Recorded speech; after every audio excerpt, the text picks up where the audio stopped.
When a rogue paramilitary group led by the ruthless Kane Lawson storms the White House and holds the government hostage, the nation watches in horror. But deep within the chaos, an unexpected warrior emerges. Elias Grayson, an aging Vietnam veteran caught in the siege. Using his experience, his instincts, and his unshakable will, Grayson fights from the shadows, taking down Kane's men one by one, turning the tide where the government has failed. Yet as the dust settles and Kane falls, Grayson uncovers the true mastermind behind the attack, Margaret Harrington, a woman who has orchestrated the entire event to reshape the country in her own image. While the world reels from the White House's destruction, Harrington moves to consolidate her power, eliminating anyone who can expose her. Grayson refuses to let her win. With the help of his trusted allies, he takes the fight directly to her, hunting her across the globe. But Margaret is always one step ahead, and just as he closes in, she unveils the next phase of her plan. A new kind of soldier, one faster, stronger, and deadlier than anything he's ever faced. Now, the lines between past and future, between war and peace, are about to be erased. Grayson knows one thing for certain: this fight isn't over. And in the end, only one side will remain standing. Hold on a moment before we move forward. Let us know where in the world you're watching from. And if you're loving these stories, don't forget to hit subscribe. Tomorrow's episode is going to be absolutely mind-blowing. The night was eerily quiet around the White House, a deceptive calm before the storm. Beneath the glow of the streetlights, armed Secret Service agents patrolled their usual paths, their sharp eyes scanning for any sign of trouble. To them, it was just another night. The most protected building in the world, shielded by cutting-edge security, a fortress within the heart of Washington, D.C., and yet they never saw it coming. At precisely 3:14 a.m., the first breach occurred. A lone explosion shattered the silence, a controlled blast that sent a shockwave of dust and concrete through a secondary gate near the south lawn. It was surgical, a breach meant to distract and mislead. Security forces rushed toward the noise, unaware that this was merely a decoy. The real assault came from above.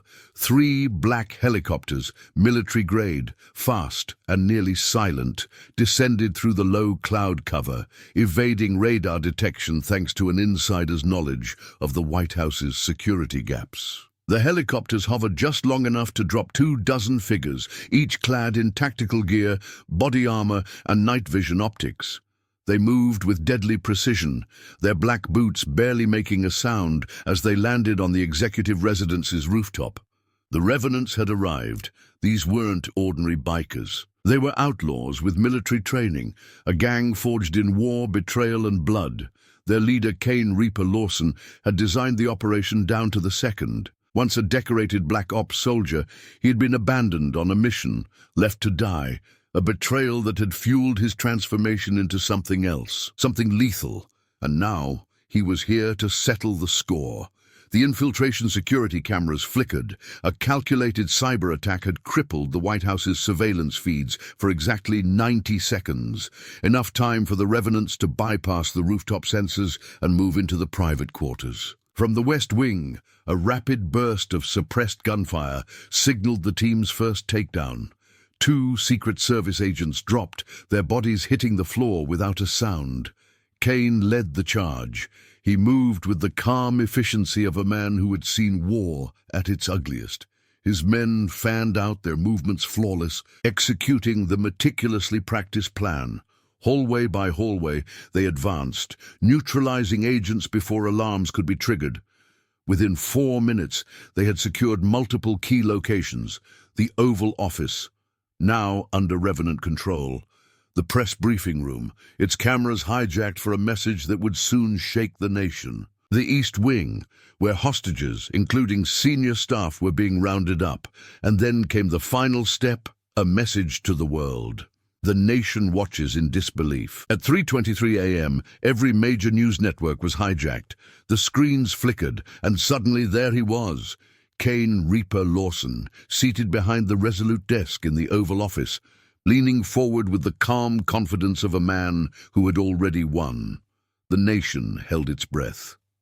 "Good morning, America."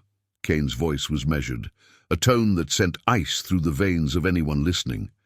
His cold, piercing gaze locked onto the camera.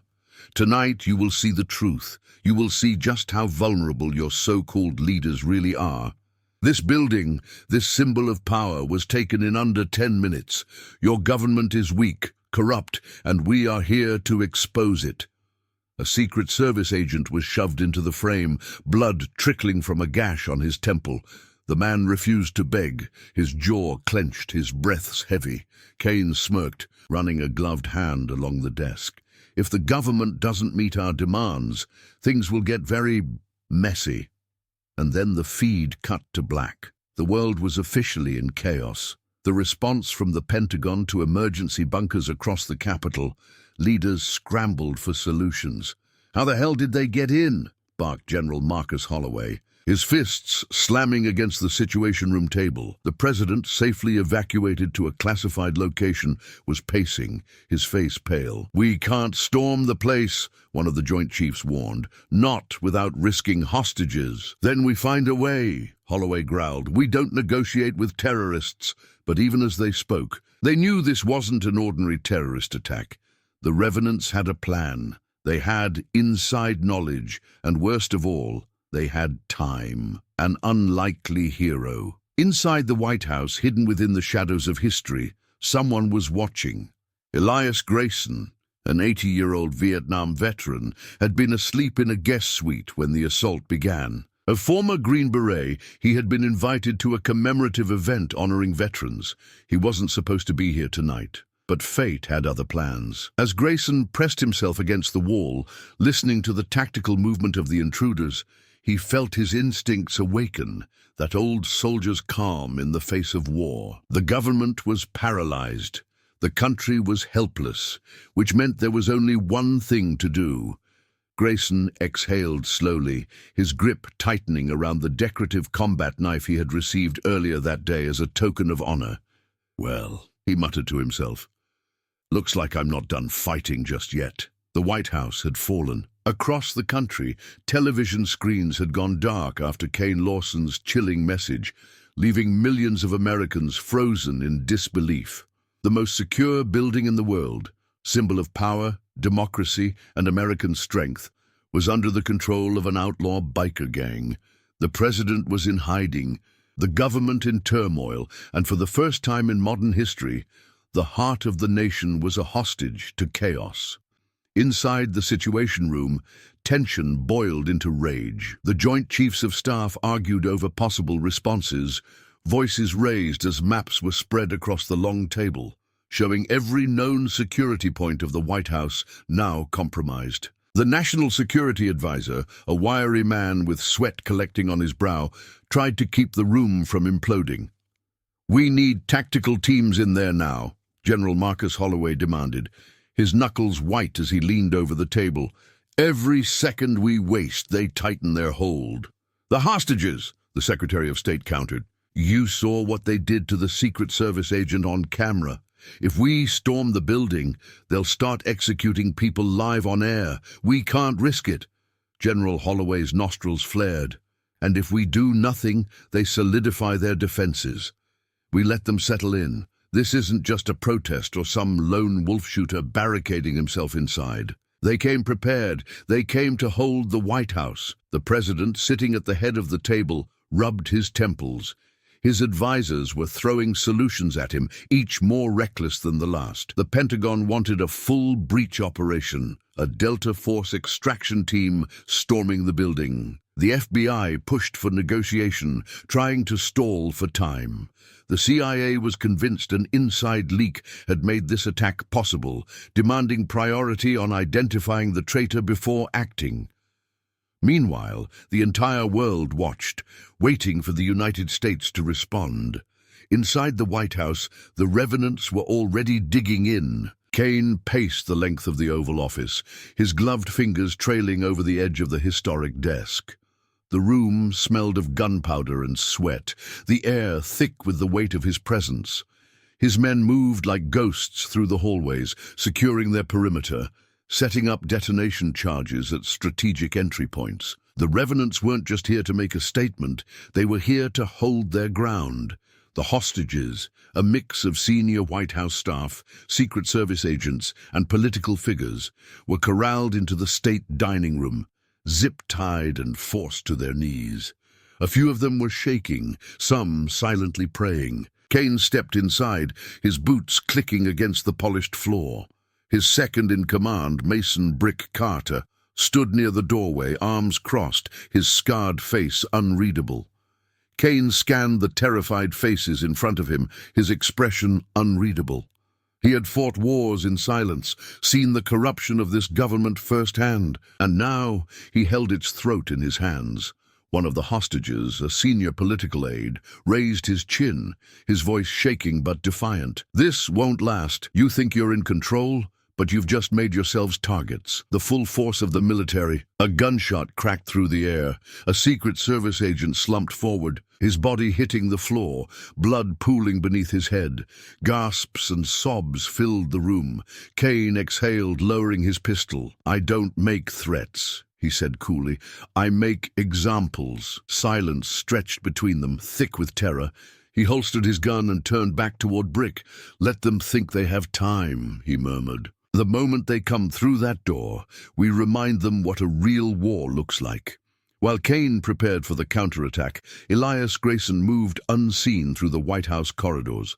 The old soldier had kept to the shadows since the first gunshots rang out, his decades of experience in jungle warfare guiding his every step. He moved like a ghost, slipping past the Revenant's patrols, memorizing their movements.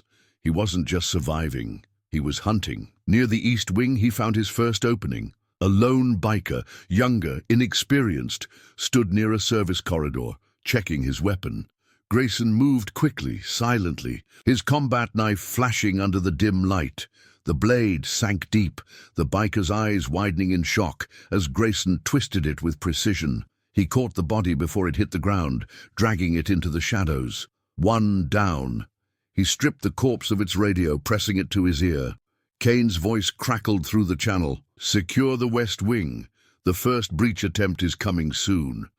Grayson's jaw tightened. The government was moving, and Kane knew it. The first clash was imminent. Across the city, a special response team had mobilized. Delta operators loaded into blacked-out helicopters, their rifles primed. Silencers attached. Their orders were clear: infiltrate, eliminate key targets, and take back the White House. But Kane knew them well. He had been one of them once. As the first breach attempt began, the Revenants were ready. The rooftop team had barely rappelled down when the first booby trap was triggered. A hidden tripwire grenade detonated, sending 2 operators flying. The rest of the team scattered, gunfire ripping through the night as the Revenants fought back with ruthless precision. In the West Wing, a second breach team moved through a side corridor, stacking up against the walls. Their leader, a seasoned operator, gave the signal, "Go." The moment the door was breached, gunfire erupted from inside. Revenants had fortified the entry, turning the hallway into a killing zone. The operators tried to push forward, but Kane had positioned marksmen on the upper balconies, their sniper fire cutting down agents one by one. "Fall back!" the Delta commander barked. "It's an ambush!" Blood coated the White House floors. The government had underestimated them. As the tactical retreat began, Grayson struck again. Another lone revenant, eliminated with silent efficiency. He dragged the body into a closet, his breathing steady. He tapped into the stolen radio. "West Wing clear," he muttered, mimicking the biker's gruff voice. A response crackled through. "Copy that. Get to the east and hold position." Grayson smiled to himself. Now he had their communications. As the battle raged on outside, the old soldier prepared for the real fight. Because Kane may have been a master tactician, but Grayson had lived through worse, and he wasn't going to let these bastards take his country without a fight. The first clash had ended in blood and retreat, but war had just begun inside the White House, and war was something Elias Grayson knew better than anyone. Smoke still hung thick in the air, curling through the corridors of the White House like the lingering ghosts of history itself. The echoes of gunfire and distant explosions were absorbed by the heavy drapes, by the marble floors that had witnessed war before, though never like this. The revenants had turned the people's house into a battlefield, and somewhere within its labyrinth of hallways, an old soldier was on the hunt. Elias Grayson moved like a whisper, his steps light, measured. He had spent years in combat, in jungles where every step could mean a bullet through the skull, in cities where the enemy was never more than a shadow away. This was different. This was home, but it had been overtaken by the kind of men he had spent his life fighting. He clenched his jaw as he moved through the shadows, gripping the sidearm he had liberated from one of the fallen intruders. He listened carefully to the stolen radio pressed against his ear. "Status on the West Wing?" A voice crackled through. It was Kane Lawson. Grayson narrowed his eyes and pressed the button on the radio, mimicking the gruff tone of the man he had just dispatched. "All clear," he said. "They retreated." A brief pause. Then Kane's response, smooth, controlled. "Copy that. Brick moved 2 more squads in. We need to make sure they don't get a second shot at this." Grayson exhaled slowly. This wasn't a bunch of trigger-happy gangsters playing at war. This was organized, methodical, strategic. Kane was treating this like a siege, not a standoff. The government had made their move, and it had failed spectacularly. That meant Kane wouldn't hesitate to press the advantage. The old soldier had to move quickly. Keeping to the walls, he slid down a darkened corridor leading toward the east wing, his ears tuned to every sound, every creak of wood or shift of weight on marble. A revenant stood guard near an intersection, his rifle slung lazily over his shoulder. Young, inexperienced, the way his fingers tapped against the grip of his gun spoke of nervous energy, of insecurity masked as bravado. Grayson moved before the kid even had time to react. One swift step, a hard strike to the throat, cutting off his ability to scream. As the revenant staggered, grasping at his crushed windpipe, Grayson drove his knife up under the ribs, twisting as he brought the body down without a sound. He dragged the corpse into a nearby storage room and took the fallen man's rifle. He checked the magazine, fully loaded. That would do. A voice crackled through the radio. "Brick, we got a problem. Some of our guys aren't checking in." Grayson smiled coldly. He had only just begun. Meanwhile, back in the Oval Office, Kane stood by the resolute desk, his fingers drumming against the wood. He didn't like unknown variables, and right now something was off. His men were trained. Too many had gone dark. That didn't happen by accident. He turned toward Brick Carter, his most trusted lieutenant, a slab of muscle and scars who had been by his side for over a decade. "We've got a snake in the house," Kane murmured. Brick grunted. "One of theirs?" Kane shook his head, eyes sharp. "No. If the feds had someone inside, they would have moved already. Whoever this is, he's working alone, and he's good." Brick's jaw tightened. "How do you want to play it?" Kane exhaled slowly. "We let him think he's winning." The next body Grayson found wasn't Revenant. It was one of the Secret Service agents, slumped in the corner of a blood-slicked hallway, a bullet hole in the center of his forehead. The agent's radio was still clutched in his limp fingers, his gun halfway drawn. Grayson knelt beside him, closing the man's sightless eyes. A good soldier. Died fast. But what caught his attention wasn't the agent himself. It was the message scrawled in blood on the nearby wall. "We see you." Grayson's pulse slowed. He knew what this was. Bait. A warning, a challenge, and he was going to take it. The game had changed. Grayson lifted the fallen agent's radio, switching frequencies to something more secure. The government had already botched their first attempt, but they weren't out of the fight yet. "This is Elias Grayson," he murmured into the radio. "Identify." A brief pause, then a reply, static-laced but steady. "Agent Ramirez, DHS, we thought you were dead." Grayson smirked grimly. "Not yet. Sitrep?" Another pause. Then Ramirez spoke quickly, efficiently. "Initial breach team was wiped out." We've got three-man teams holding position outside, but every entry point is rigged. We can't push in without massive casualties. Grayson's mind worked fast. The government couldn't breach, but they could buy time. You still have drones in the air? He asked. Affirmative. Then listen close. I'm going to make some noise. When I do, you light up the north fence. Nothing big, just enough to make them think you're coming again. Draw their eyes outside while I move inside. Ramirez hesitated. You're in there alone? Grayson's grip tightened on his stolen rifle. Not for long. Kane Lawson stood in the executive dining room, watching the live surveillance feeds on a hijacked monitor. The White House cameras had been compromised, but their internal systems still gave limited access to key areas. He saw the north fence explode in fire and smoke. A slow smile spread across his face. They're getting desperate, Brick muttered beside him. Kane nodded. Good. But something didn't sit right. He leaned closer to the screen, eyes narrowing. Where's our ghost?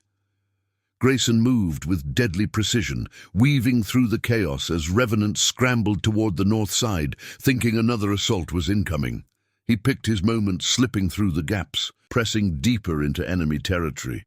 He needed a radio repeater, something that could override Kane's command frequency and give him control of the airwaves. He found it near the Roosevelt room, an open laptop connected to the Revenant's internal comms. Perfect. Grayson took a deep breath, then keyed into the main line. This is Elias Grayson, he said, his voice calm, lethal, and I'm inside your house. Silence. Then Kane's voice, smooth as ever. Well, I was wondering when we'd get properly introduced. Grayson's fingers hovered over the keys. You talk too much for a dead man. Kane chuckled. Says the old bastard with a death wish. I read your file, Grayson. Green Beret, Vietnam. You should have stayed retired. Grayson smirked. Funny. I was about to say the same thing. Kane's tone darkened. You think you're some kind of hero? You're one man against an army. Grayson's voice never wavered. You're not an army, he said. You're just a gang with a stolen address. And with that, he cut the connection and vanished into the dark. Kane's jaw clenched. Brick exhaled, shaking his head. That guy's a problem. Kane's lips curled into a wolfish grin. No, he murmured. He's the fun part. And so the game began. Grayson wasn't stopping, and neither was Kane. Not until one of them was dead.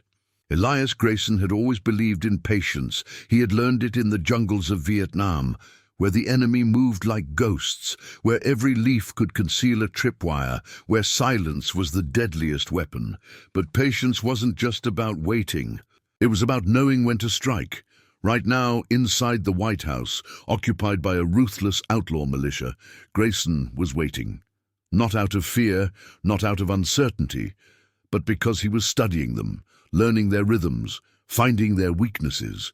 The Revenants had fortified the executive residence with chilling efficiency. They had cut the power to non-essential areas, rerouted security feeds to their own command center, and established heavily armed patrols throughout the corridors. Every entry point was mined or booby-trapped. Every hallway had overlapping fields of fire. Every stairwell was a kill box. Amateurs fought with brute force. Professionals fought with control. Kane Lawson was no amateur. Grayson had been out of the fight for a long time, but old instincts never faded. They lived beneath the skin, in the marrow, waiting to be called upon. He exhaled slowly, his breath barely making a sound as he crouched in the shadows of an old service hallway, gripping the rifle he had taken from a fallen revenant. He was one man, deep in enemy territory, but that didn't matter. He had been here before. A voice crackled over the stolen radio clipped to his vest. Report! Kane's voice was low and even, but there was an unmistakable sharpness to it. Has anyone seen our guest? Grayson smirked. He pressed the radio button, disguising his voice just enough. Negative, north perimeter's clear. There was a pause. Kane wasn't stupid. He wouldn't fall for a sloppy trick. Then a response. Double the patrols. If he's still inside, I want him found. Grayson clicked off the radio. Good, let them look for him. Let. That meant they were focused in the wrong places.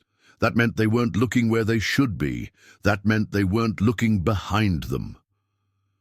The first revenant never saw it coming. Grayson moved in absolute silence, his blade flashing in the dim emergency lighting.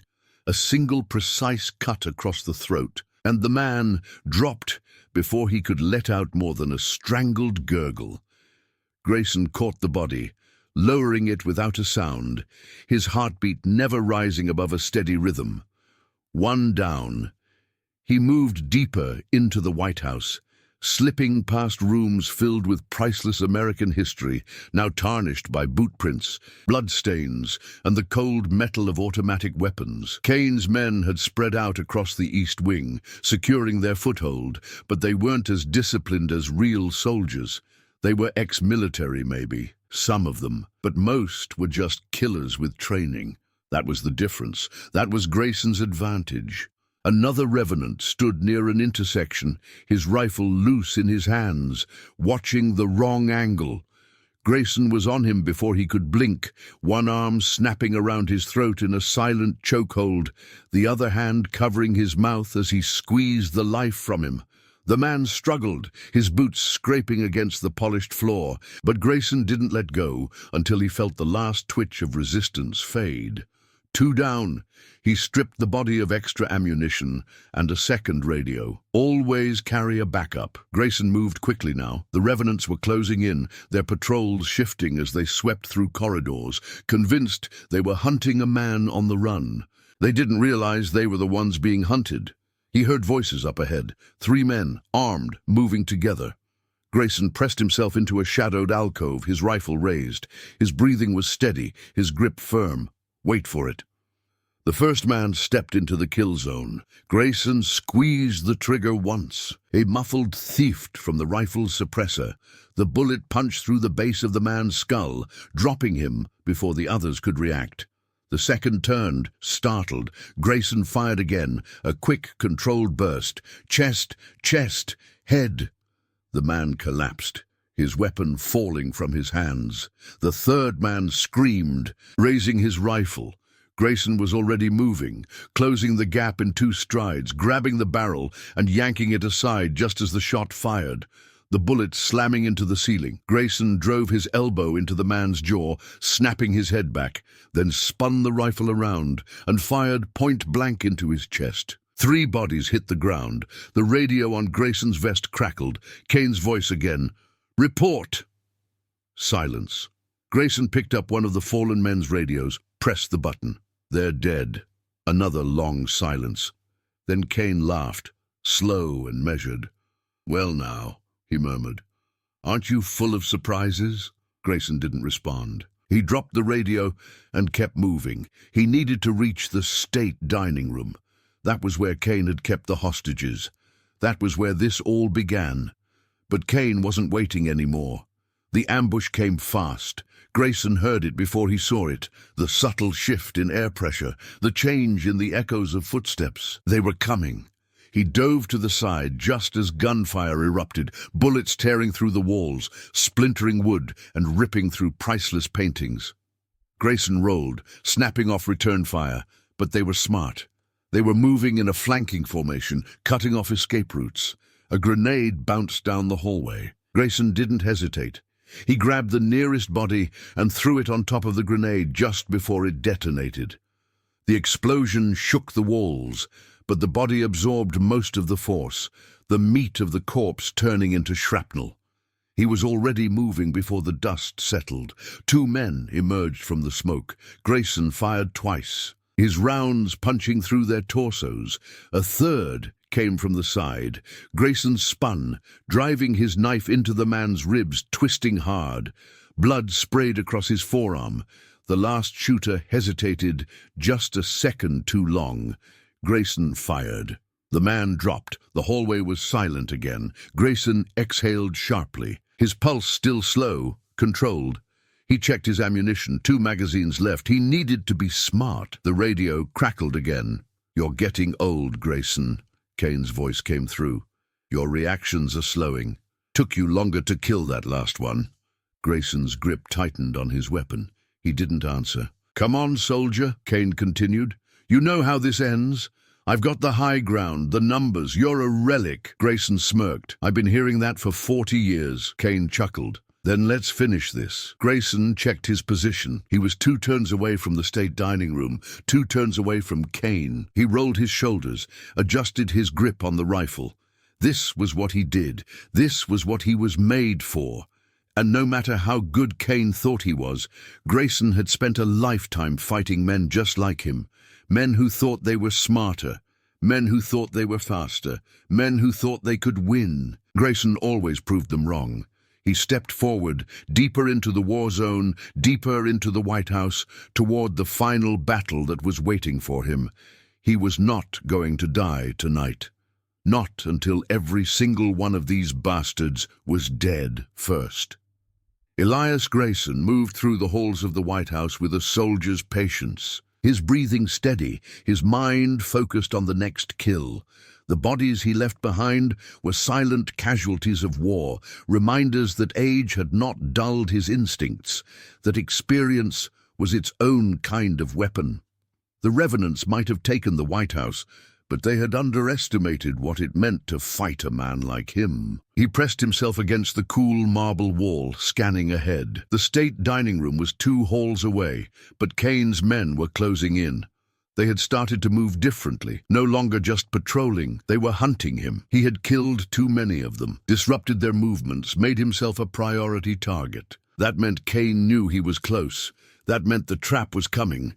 Grayson flexed his grip on the rifle. He had faced worse odds. The crackle of the radio at his belt drew his attention. A voice, hesitant but urgent, whispered through the static. "This is Special Agent Price. Anyone on this frequency? Please respond." Grayson hesitated for only a second before pressing the transmitter. "Agent Price. Who's left?" "2 of us," the man responded. "Myself and Agent Dempsey. We're holed up near the East Wing. Lost most of our team when they breached. We need an exit, but they're watching every door." "Who is this?" Grayson glanced down at one of the dead revenants at his feet. "The man evening the odds," he said. "Sit tight. I'm coming." There was a pause. "Wait. Grayson? Elias Grayson?" Grayson smirked slightly. "You gonna question it or you gonna survive?" Price exhaled through the radio. "Copy that. We'll hold position." Grayson moved quickly, cutting through a damaged corridor where bullet holes pockmarked the presidential portraits. The history of the country had been stained with gunpowder and blood tonight, but that wasn't what concerned him. He had a new goal now. He wasn't just killing Kane's men. He was building a resistance. He found them barricaded inside a small office, their backs pressed to a filing cabinet they had pushed against the door. Both men looked rough, sweat-drenched, battered, Dempsey nursing a wound on his left arm. But they were still alive.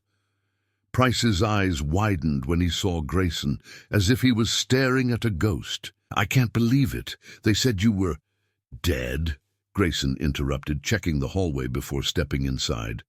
"I hear that a lot." Dempsey grimaced as he shifted his injured arm. "We're trapped. We tried to push out earlier, but they're watching every corridor. No way out." "There's always a way out," Grayson said. "You just need to make the right kind of noise." Price frowned. "What do you mean?"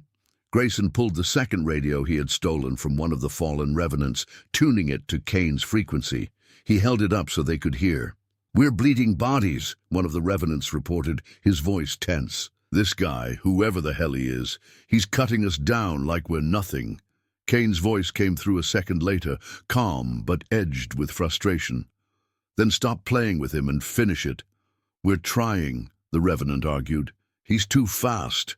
We think he's got some of the Secret Service guys helping him." Grayson clicked off the radio and looked at Price. "That's your way out." Dempsey blinked. "What? Them thinking we're all together?" "They're looking for me," Grayson said. "We give them what they want, or at least make them think we did." Price caught on quickly. "You want to lead them away." Grayson nodded. "I create the distraction. You two move toward the West Wing. Stay low, stay quiet, and wait for my signal." Dempsey frowned. "And then what?" Grayson checked his weapon.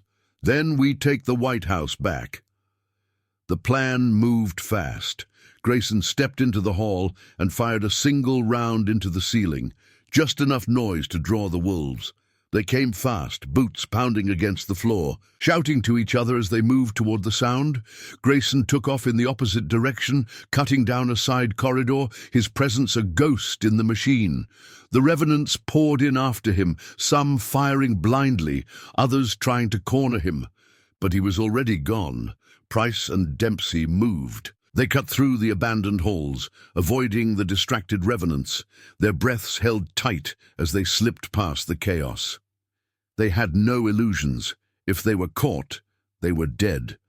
But Grayson wasn't about to let that happen. The first two bikers that chased him didn't stand a chance. He ducked into an alcove, waited for them to pass, then took them both down with brutal efficiency. One knife to the throat, one clean shot to the head. Another pair rounded the corner, weapons raised. Grayson threw a tear gas grenade from a fallen agent's belt, filling the hallway with a thick, choking fog. The revenants staggered, coughing, eyes burning. Grayson moved through the smoke like a phantom, breaking one man's neck before turning the other's own weapon against him. When the smoke cleared, 4 more bodies lay at his feet. The radio crackled again. "North perimeter's clear," Price whispered. Grayson exhaled slowly. The first phase of resistance had begun. Kane stood in the Oval Office, listening to the silence that followed the last radio transmission. He was losing men, and one man was causing all of this. Brick shifted beside him, his thick arms crossed. "You want me to go down there?" Kane shook his head. "No, you're too valuable." Brick's mouth twitched in frustration. "Then what?" Kane stared at the security feeds. The camera angles were limited, but he could still see the way his forces were moving wrong. They were reacting, not hunting. They were playing a losing game. He leaned forward and pressed the radio. "Get me a hostage," he said, his voice smooth as glass. There was a pause, then, "Which one?" Kane's lips curled into a cold smile. "Give me the press secretary," he said, "and put him on camera." The television networks cut to static. Then, without warning, the screen came alive.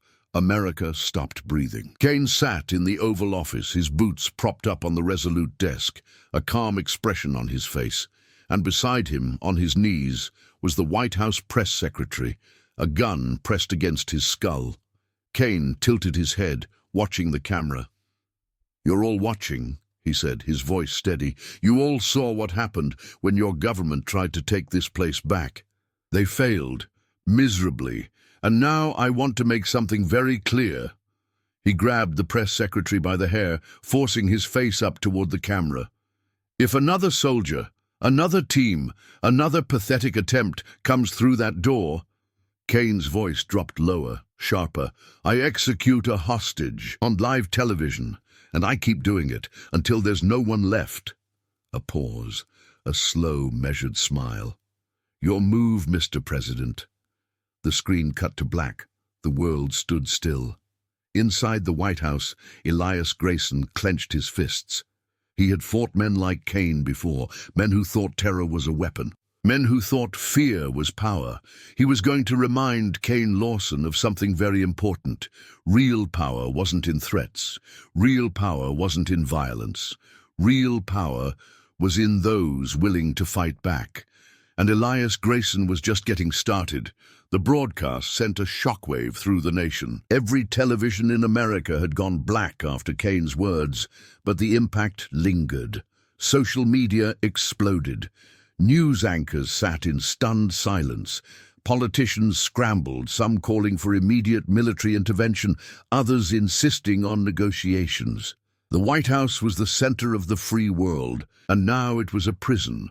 Its halls darkened by men with guns, its legacy stained with the blood of the fallen. In a bunker deep beneath the city, the president sat with his advisors, his hands clasped together as the weight of the crisis bore down on him. The Joint Chiefs were arguing. Some still wanted a full-scale breach, while others pointed at the screen where Kane had just delivered his threat. The image of the White House press secretary on his knees, terror in his eyes, a gun pressed against his skull, was seared into their minds. "We cannot let terrorists dictate our response," General Holloway snapped, his fist slamming against the metal table. "Every minute we wait, they fortify their position. And every minute we act recklessly," the Secretary of State countered, "we risk hostages dying on live television. Do you want to see that, Marcus? Do you want to watch him blow their brains out while the world watches?" "They're going to die anyway," Holloway said grimly. "We either control how this ends or they do." The president exhaled slowly. He was a man of decisive action, but this was different. The White House wasn't just a building, it was a symbol, and it had been taken. That couldn't be allowed to stand. But the enemy had made it clear that a direct assault would end in blood. His eyes flickered toward the intelligence officer standing against the far wall. "What do we know about him? Lawson?" The officer stepped forward, opening a file. "Former Army Ranger, later recruited into Black Ops, specialized in asymmetric warfare, ran missions in the Middle East, Africa, even parts of Eastern Europe. The kind of work that doesn't officially exist. Highly trained, highly efficient. But in 2014, he and his team were sent on a covert mission behind enemy lines, Operation Classified. Something went wrong. The official report says he was compromised and presumed KIA." "Presumed," the officer nodded. "Officer, no body was ever recovered, no confirmation of death. But a year later, intelligence agencies started picking up whispers. Certain high-value targets were going missing. Small military groups were being wiped out with surgical precision. No claim of responsibility, just ghosts. Then 3 years ago, Lawson reappears. Only now he's leading a network of ex-military operatives turned mercenaries. Some say he's been hunting the people who left him for dead. Others say he's looking for something bigger." The president's expression was grim. "And now he's here." The officer hesitated. "We believe someone on the inside helped him. There's no way a force like his could have breached White House security without assistance. We're still working to identify the traitor." Silence settled over the room. The weight of betrayal was a bitter pill to swallow. The president finally stood. "We need another approach." "There's a man inside," Agent Ramirez said suddenly. "Elias Grayson." Heads turned. "Grayson," the president frowned. "I know that name." "Former Green Beret," Ramirez continued. "Vietnam veteran, one of the best close-quarters combat specialists to ever serve. He was visiting the White House for a veterans ceremony when the attack happened.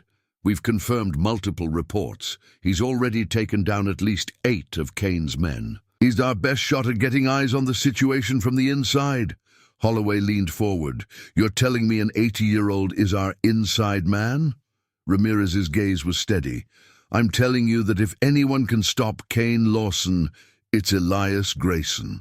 Inside the White House, Grayson had no idea his name was being whispered in the halls of power. He was moving with deadly precision, evading revenant patrols, navigating the building like a soldier, slipping through a jungle, using every piece of cover to his advantage.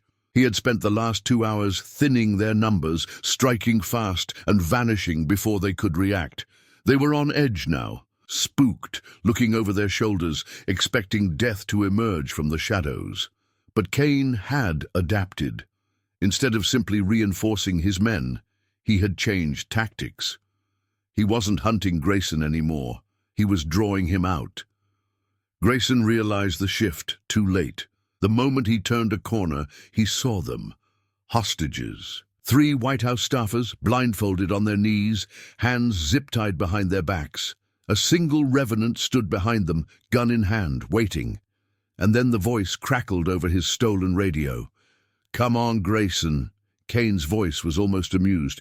"You didn't think I'd let you keep picking off my men without consequences, did you?" Grayson's fingers flexed around his weapon. "Drop it," Kane said. "Nice and slow." Grayson didn't move. He analyzed the situation in a fraction of a second. 1 gunman, 3 hostages. He could take the shot. He could end this man before he pulled the trigger. But Kane wasn't playing that game. The revenant behind the hostages smirked, and then he shot one of them in the head. The explosion of blood was like a punch to Grayson's chest. The remaining two hostages screamed behind their blindfolds. The bodies slumped forward, a life ended in an instant. Kane's voice returned colder now. "Now that I have your attention, drop the gun." Grayson's hands shook with a fury he hadn't felt in decades. His trigger finger ached, but he forced himself to breathe. He lowered his weapon and set it on the floor. "Good," Kane murmured. "Now, we're going to have a little chat." Grayson felt hands grab him from behind. Two more revenants had been waiting, stepping from the shadows, yanking his arms behind his back, zip-tying them at the wrists. They hauled him forward. The gunman smirked down at him. "You're not as scary as they say," the man sneered. Grayson's head snapped forward in a brutal headbutt, shattering the man's nose. Blood sprayed, and the revenant screamed, stumbling back, clutching his face. The others slammed Grayson into the wall. A rifle butt cracked against his ribs, pain blooming through his side. He gritted his teeth. He had been beaten before. It never stopped him. "Take him to the Oval Office," Kane ordered. "I want to meet the legend myself." Grayson didn't resist as they dragged him down the hall. He didn't fight, didn't struggle, because he knew one thing Kane didn't. The fight wasn't over, it was just getting started. Inside the West Wing, Price and Dempsey had made it to the safe zone undetected. They had listened to Grayson's capture over the radio, and now their hands were clenched into fists, their minds racing. "We have to do something," Dempsey said. Price's jaw tightened. "We're going to, but we're going to do it smart." Dempsey frowned. "What are you thinking?" Price inhaled deeply. "We're going to turn Kane's own plan against him. We're going to make sure he never sees what's coming." The resistance had begun. Kane had made a mistake. He thought he had won, but he had no idea what was coming next. They dragged Elias Grayson through the dim corridors of the White House, his boots scraping against the marble floor, his wrists bound tight with zip ties, his ribs aching from the earlier blow. He kept his breathing steady, his heartbeat slow. They thought they had him, thought he was beaten. He let them believe it, let them think the old man was nothing more than a relic of the past, another body to parade in front of the cameras before putting a bullet in his head. But they didn't understand men like him. The soldiers of his generation had fought in wars without rules, against enemies who didn't play fair. He had survived jungles filled with death, had watched men be swallowed by the darkness, had learned that sometimes survival wasn't about strength or speed. It was about patience. It was about waiting for the right moment. And his moment was coming. The revenants shoved him through the doors of the Oval Office, and he was met with the sight of Kane Lawson, seated behind the resolute desk like a king on a stolen throne. The man radiated control, his expression calm, calculating, those cold blue eyes studying Grayson like a scientist observing a specimen in a lab. Kane was younger than Grayson had expected. Late 40s, maybe. Strong jaw, neatly trimmed beard. He didn't look like a man who had crawled out of the gutter. He looked like someone trained for this, someone forged in blood and betrayal, and it made sense. Kane wasn't just another outlaw playing war. He'd been a soldier once. Grayson's lips curled slightly. "You've got the wrong chair, son," Kane smirked. "That so? You're sitting in a dead man's seat. You think you've won something here, but this ends one way, and it ain't with you still breathing." Kane leaned forward, resting his elbows on the desk.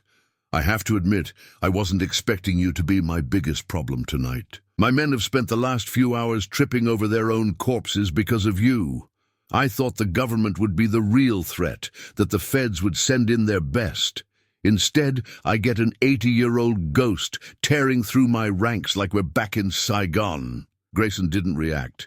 He had spent his entire life keeping his emotions locked away where no one could reach them. He wasn't about to let a man like Kane see anything more than what he wanted him to see. Kane studied him for a long moment, then leaned back in his chair. "You ever hear of Operation Nightfall?" Grayson remained silent.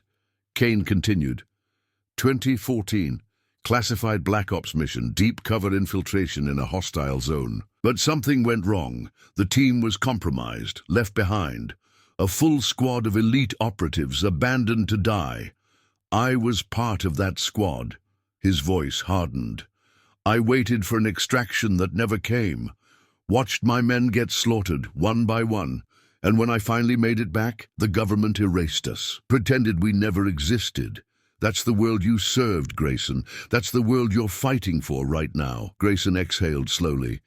I didn't serve for politicians. I didn't fight for men in suits. I fought for the man next to me.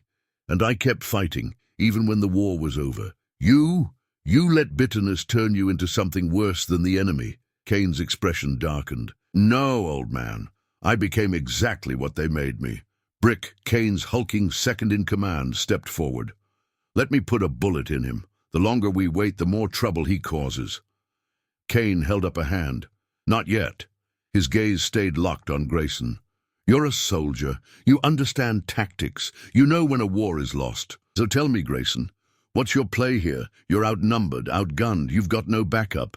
The government already proved they won't storm the building as long as I have hostages. So what's keeping you going? Grayson let out a low chuckle. You really don't know, do you? Kane's eyes narrowed. Enlighten me. Grayson leaned in just slightly, lowering his voice. I'm not here alone. The word sent a ripple through the room. Kane's fingers twitched against the desk. Brick stiffened. The guards shifted uneasily. It was a bluff. A half-truth at best. Price and Dempsey were somewhere in the building, working on a counterattack, but there was no organized force moving in. Not yet. But Kane didn't know that. Kane studied him, his jaw tightening. Then he turned to one of his men. Put the press secretary back on camera. The world needs a reminder of who's in control. The guard nodded and left. Grayson's mind worked fast. Kane was pushing hard now. He knew things were unraveling, even if he didn't want to admit it. Kane glanced back at him. You ever wonder what it's like to be erased, Grayson? To have your name stripped from history, to become nothing? Grayson held his stare.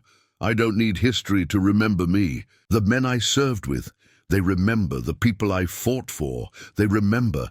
And when this is over, when your body is cooling on that floor, the only thing history will say about you is that you died trying to be something you weren't. Kane's face remained impassive, but something flickered in his eyes. For the first time, Grayson saw what was underneath the control, underneath the calculated strategy. Rage. For all his discipline, for all his training, Kane was still a man driven by anger, and anger was predictable. The guard returned with the White House press secretary. The man looked worse than before, his face pale, his suit stained with sweat and blood. He was shaking as they forced him to his knees again. Kane stood, adjusting his suit. One final chance, Grayson. Tell me who else is in here with you, and I let this man live. Grayson didn't hesitate. Go to hell. Kane sighed, then raised his gun. The lights went out. For a second, there was nothing but absolute darkness, a blackout, total and complete. Then came the gunfire. Not from Kane's men, from somewhere outside the room. Shouts rang through the halls, the sound of bullets tearing through flesh. The distinct crack of suppressed rifles. Grayson moved. He drove his shoulder into the guard next to him, knocking him off balance. He spun, hands still bound, and brought his heel down on another man's knee, shattering it with a sickening crunch. The guard screamed as he collapsed. Brick lunged at him, but Grayson dropped low, using his bound hands to hook his legs, sending the big man crashing onto the desk. Kane fired. Grayson twisted, the bullet missing by inches. Then came the explosion. A blast rocked the hallway just outside, the shockwave blowing the doors inward. Smoke and debris filled the air. A figure stepped through. Price, rifle raised, eyes burning with determination. Behind him, Dempsey moved fast, a combat knife flashing as he cut through the first revenant he reached. Grayson barely had time to register it before his zip ties were severed, the plastic snapping away. He grabbed the gun from the fallen guard and spun toward Kane. The outlaw leader was already retreating, backing toward a side door. His men providing cover fire. He was running. Grayson exhaled sharply. Not today. He fired, bullets slamming into the furniture as Kane disappeared through the exit. Grayson turned to Price, nodding once. The resistance had arrived. Now it was time to end this war.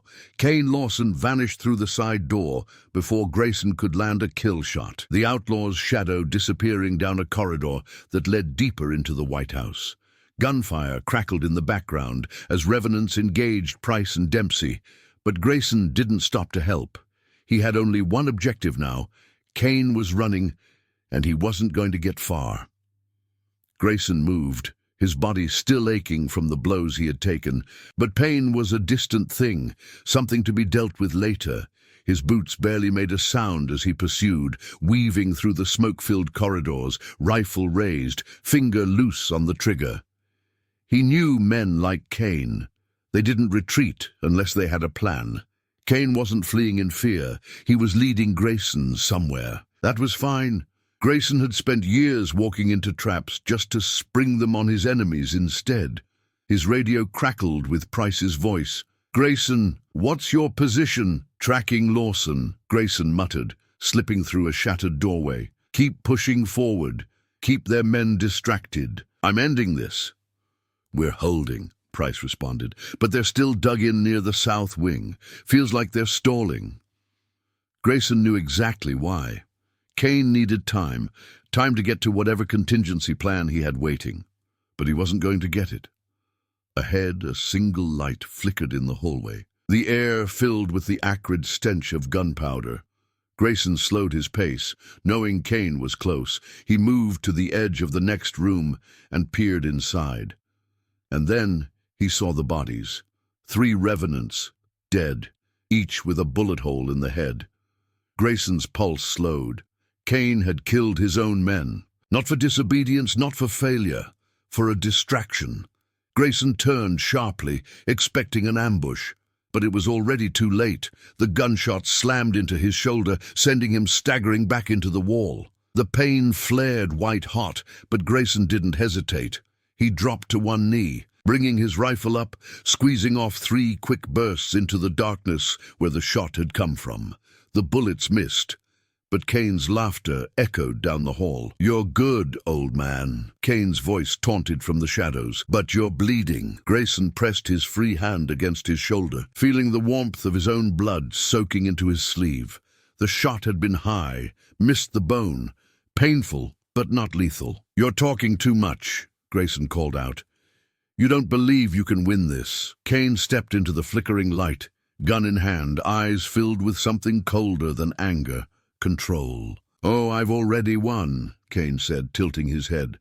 "I took the most secure building in the world in under 10 minutes. I outmaneuvered your entire government. And now I have what I really came for."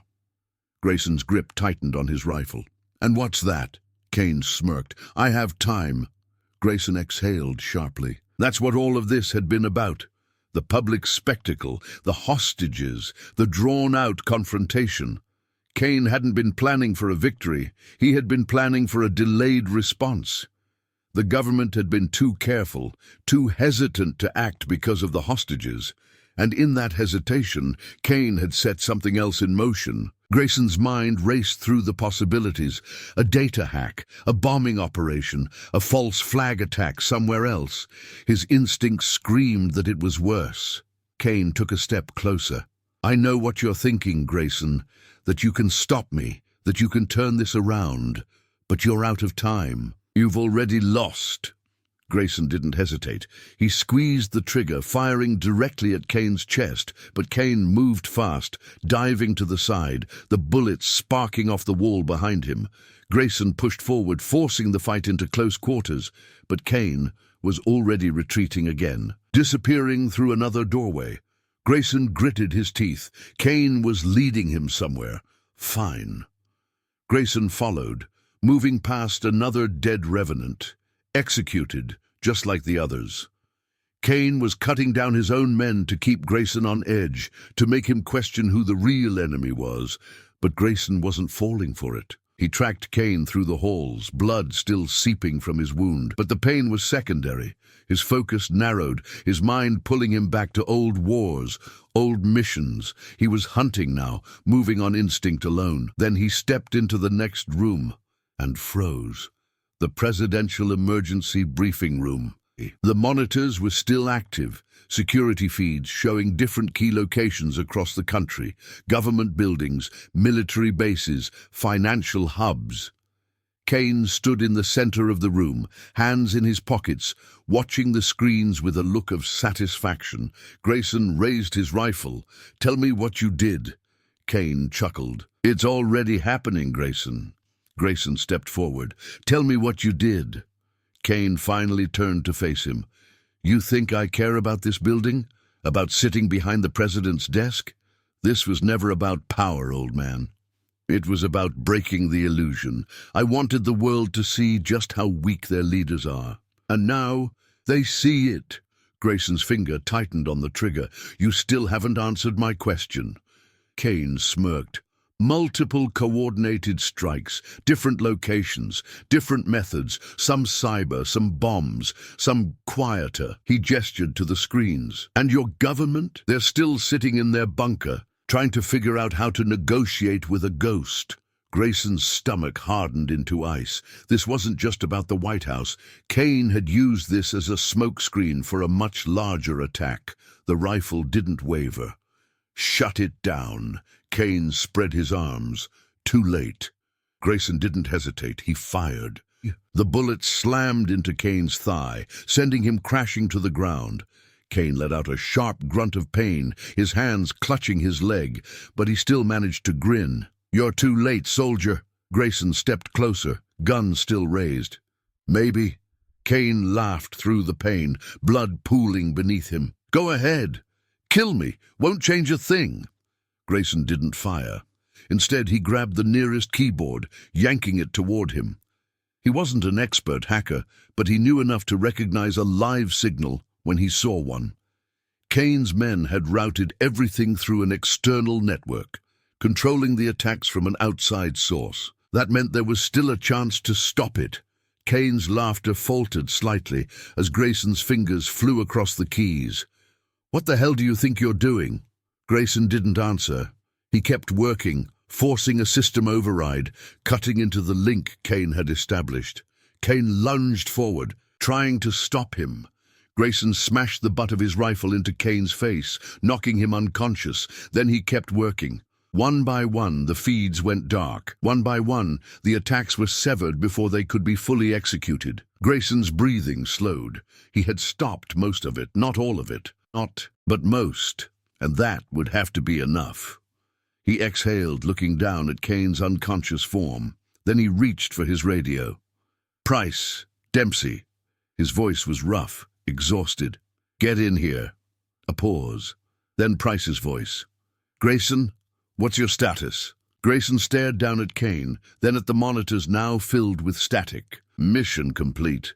He let out a breath, his body finally registering the pain in his shoulder, in his ribs. The war wasn't over, not yet, but Kane Lawson had finally lost. The silence after the battle was always the strangest part. Not the gunfire, not the shouting, not the violence. It was the quiet. The moment when the last shot had been fired, when the bodies were cooling on the ground, when the adrenaline stopped pushing blood through the veins like gasoline on fire. That was when the weight of everything settled in. Elias Grayson stood over Kane Lawson's unconscious form, his rifle still in his hands, his muscles still tense, still expecting a fight. But it wasn't coming. Not from Kane. Not now. The man was bleeding, his breath ragged, his body twitching slightly from the pain of the bullet lodged in his thigh. Grayson didn't feel a single ounce of sympathy. His shoulder ached, his ribs felt like they'd been through a meat grinder, and he could still hear the distant echoes of gunfire from other parts of the White House. Price and Dempsey were holding the line against the last of Kane's men, but it wouldn't be long before the government made its next move. Whether that was a tactical strike team coming in to finish the job or a drone circling overhead, waiting for clearance to level the place, he didn't know. All he knew was that there was still work to be done. Grayson reached for his radio. "Price, Dempsey, status?" Static for a moment. Then Price's voice cut through, strained but clear. "We've got the south wing under control. Dempsey's injured, but he's stable. We've got 6 hostages secured, 2 revenants still breathing. What about you? Grayson glanced down at Kane. Mission complete. A pause. Then, is he dead? Not yet. Another pause. Then Price's voice came back, quieter. What now? Grayson exhaled slowly, looking around the ruined briefing room. The monitors that had once displayed Kane's network of attacks were now dark, severed from their external connections. The attacks had been stopped, most of them, but he knew Kane wasn't lying when he said some of the damage had already been done. Somewhere out there, something had gone through, some strike, some explosion, some unseen domino in a chain reaction that couldn't be undone. But that wasn't his concern right now. Right now, he had to make sure Kane Lawson didn't walk out of this alive. Grayson crouched down, grabbing Kane by the collar of his tactical vest and hauling him upright, pressing the barrel of his rifle against the man's forehead. Kane let out a sharp hiss of pain, but managed to smirk through it, his eyes fluttering open. "Well, look at that," Kane rasped. "You're still standing." Grayson didn't answer. He tightened his grip, dragging Kane toward the door. Kane chuckled, though it was strained. "You got this all wrong, old man. You think killing me ends this?" Grayson shoved him forward, making him stumble over his own injured leg. Kane gritted his teeth but kept talking. "This was never about me. I'm just a symptom. You think putting me in the ground changes the disease?" Grayson kept pushing him forward through the corridors, past the bodies of Kane's men, past the smoldering remains of rooms that had been torn apart in the firefight. He didn't respond. There was nothing to say. Kane exhaled sharply. "You don't get it, do you?" Grayson finally spoke, his voice low, steady. "I get it just fine." Kane let out a rough laugh. "Rough? No, you don't. You're still fighting a war that's already lost." He turned his head slightly, looking at Grayson from the corner of his eye. "You and I both know this country's been circling the drain for years.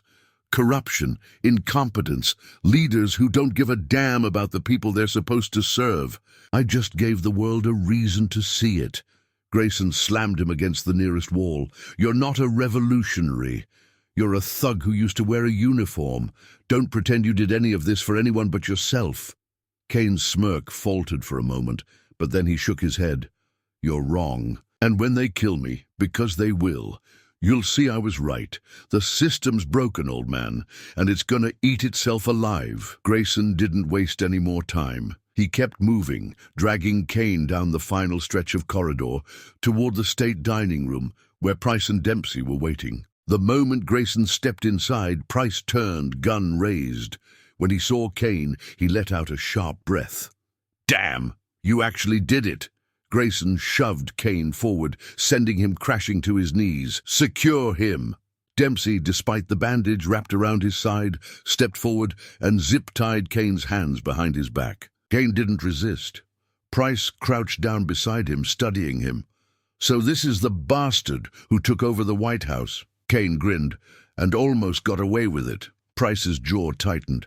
"Not so cocky now, are you?" Kane just smiled. "Doesn't matter.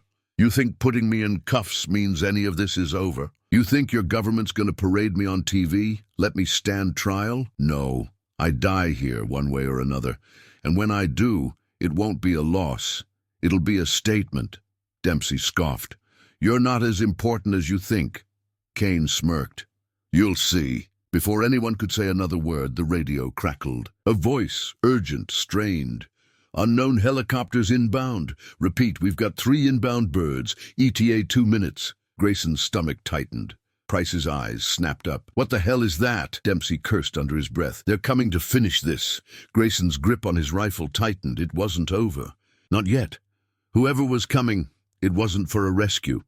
It was for cleanup. Grayson turned to Price and Dempsey. "Get the hostages ready to move. If we stay here, we die." Price nodded sharply, already moving. Dempsey yanked Kane to his feet, dragging him forward. The sound of approaching helicopters thundered through the air, the vibrations rattling the broken windows, sending loose debris skittering across the floor. Grayson knew what this was. It wasn't the government. It wasn't a tactical extraction. This was a kill team.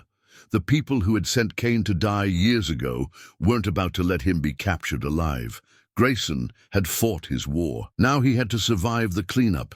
He grabbed Kane by the vest again, dragging him toward the emergency exit. "We're leaving," Grayson said. Kane smirked, even as he limped. "You sure about that?" The first rocket hit the roof. The explosion sent fire and debris raining down, shaking the entire structure. Smoke filled the halls, alarms screaming in protest. The helicopters weren't here to negotiate, they were here to bury the truth. Grayson pushed forward, ignoring the pain, ignoring the weight of exhaustion clawing at his limbs. He had come this far. He wasn't about to die now. The doors blew open. The night air rushed in, thick with smoke and chaos. And then the snipers opened fire. Bullets tore through the darkness, shattering columns, kicking up marble dust. Grayson hit the ground, dragging Kane with him as the others scrambled for cover. Kane let out a sharp laugh, shaking his head. "Told you." Grayson shoved his gun against Kane's ribs. "Shut up." They had one shot at getting out of this alive, and Grayson wasn't about to waste it. He took a deep breath, eyes narrowing against the chaos, against the storm of bullets and fire and death. Then he moved, because he was Elias Grayson, and the war wasn't over. Not yet. The night air burned with the heat of incoming fire. The sky above the White House painted in flashes of orange as explosions ripped through the upper levels. The helicopters circling overhead weren't the government's, and they weren't Kane's. They were something else. Cleaners, the kind of men sent to erase mistakes, to wipe problems off the face of the earth before they could become inconvenient. And right now, every single person inside this building was a problem that needed to disappear. Elias Grayson stayed low, gripping his rifle as he scanned the darkness beyond the broken columns. Snipers, trained, efficient, and equipped with thermal optics. He could feel the weight of their scopes tracking them, waiting for the right moment to take the shot. The first round cracked past his ear, embedding itself in the marble beside him, dust spraying across his arm. They weren't wasting ammo. They were waiting for a clean kill. Price and Dempsey had taken cover behind an overturned table, their weapons up, but it wouldn't hold for long. Kane Lawson, still zip-tied but somehow smirking through it all, crouched beside them, his expression unreadable. "This isn't my team," Kane said, tilting his head as he listened to the distant hum of rotor blades. "They're not here to save me." Grayson didn't look at him. "No kidding." A second later, a rocket streaked toward the White House from one of the helicopters, slamming into the roof with a detonation that sent chunks of debris cascading down like hail. The building groaned in protest, glass shattering, walls shaking from the sheer force. They were bringing the entire damn place down. "They're not playing around," Dempsey gritted out, ducking as another sniper round took out a chunk of the railing near his head. "They're sweeping the place clean." Grayson narrowed his eyes. Someone wanted to make sure Kane never left this building alive, and that meant the hostage situation, the negotiations, all of it had been a distraction. "Price," Grayson said, keeping his voice low, "do we still have comms with command?" Price fumbled with his radio, twisting the dial. Static. He swore under his breath. "They're jamming us." Of course they were. Whoever was behind this had the resources to take over the White House, stage a full-scale siege, and now orchestrate a covert cleanup operation. This wasn't just about Kane Lawson's revenge. This was bigger. Grayson turned back toward the broken window. The snipers were repositioning. The helicopters had split their pattern, one circling while the other prepared another strike. They were being herded. They needed an exit, fast. Grayson pressed his hand against his shoulder wound. The pain was dull now, pushed back by adrenaline, but he wouldn't be able to fight forever. Price and Dempsey were holding steady, but they had no way to counter the choppers. Kane, even in cuffs, was watching everything like a man who already knew how this would end. That pissed Grayson off. He grabbed Kane by the vest and yanked him close. "Who the hell are they?" Kane exhaled, shaking his head. "You still don't get it, do you?" Grayson tightened his grip. "Make me get it." Kane smiled, blood staining his teeth. "You're looking at the real power behind all this. You think I planned this siege alone. You think I just waltzed in here without help." Grayson's stomach hardened like stone. "You had someone on the inside." Kane nodded. "More than one." Grayson felt a cold certainty settle into his bones. Someone high up had helped Kane breach the White House, someone who wanted this to happen, and now that same someone was trying to make sure it ended on their terms. He turned to Price. "We need to get to the bunker." Price frowned. "What? Why?" "The president's emergency bunker," Grayson said. "If this was an inside job, that's where the real answers are." Dempsey wiped sweat from his forehead. "You seriously want to run toward the explosions?" "It's the only way out of here that they aren't expecting." Price hesitated, then nodded. "All right, but we need cover." Grayson turned back to Kane. "You want to live?" Kane arched a brow. "Well, what do you think?" Grayson pulled his knife from its sheath and sliced through the zip ties holding Kane's wrists. Dempsey tensed. "Are you serious?" "He's more useful alive than dead," Grayson said. Then he looked at Kane. "You play games, I put a bullet in you. Understood?" Kane rolled his wrists, rubbing the raw skin where the restraints had been. Loud and clear, they moved fast, through the halls, down the broken stairwells, navigating the ruins of the White House as explosions rocked the structure around them. They could hear the choppers repositioning, the snipers struggling to track them now that they were deeper inside. The chaos was working in their favor. The lower they went, the colder the air became. The walls turned to reinforced concrete. The Presidential Emergency Operations Center, the last safe place in the building, was just ahead. And then Grayson heard the voices, not Kane's men, not the government, but a third party. He pressed himself against the wall, motioning for the others to stop. Footsteps echoed from the bunker's entrance, armed men, speaking in low voices, talking about extraction. Grayson's stomach twisted. They were waiting for someone.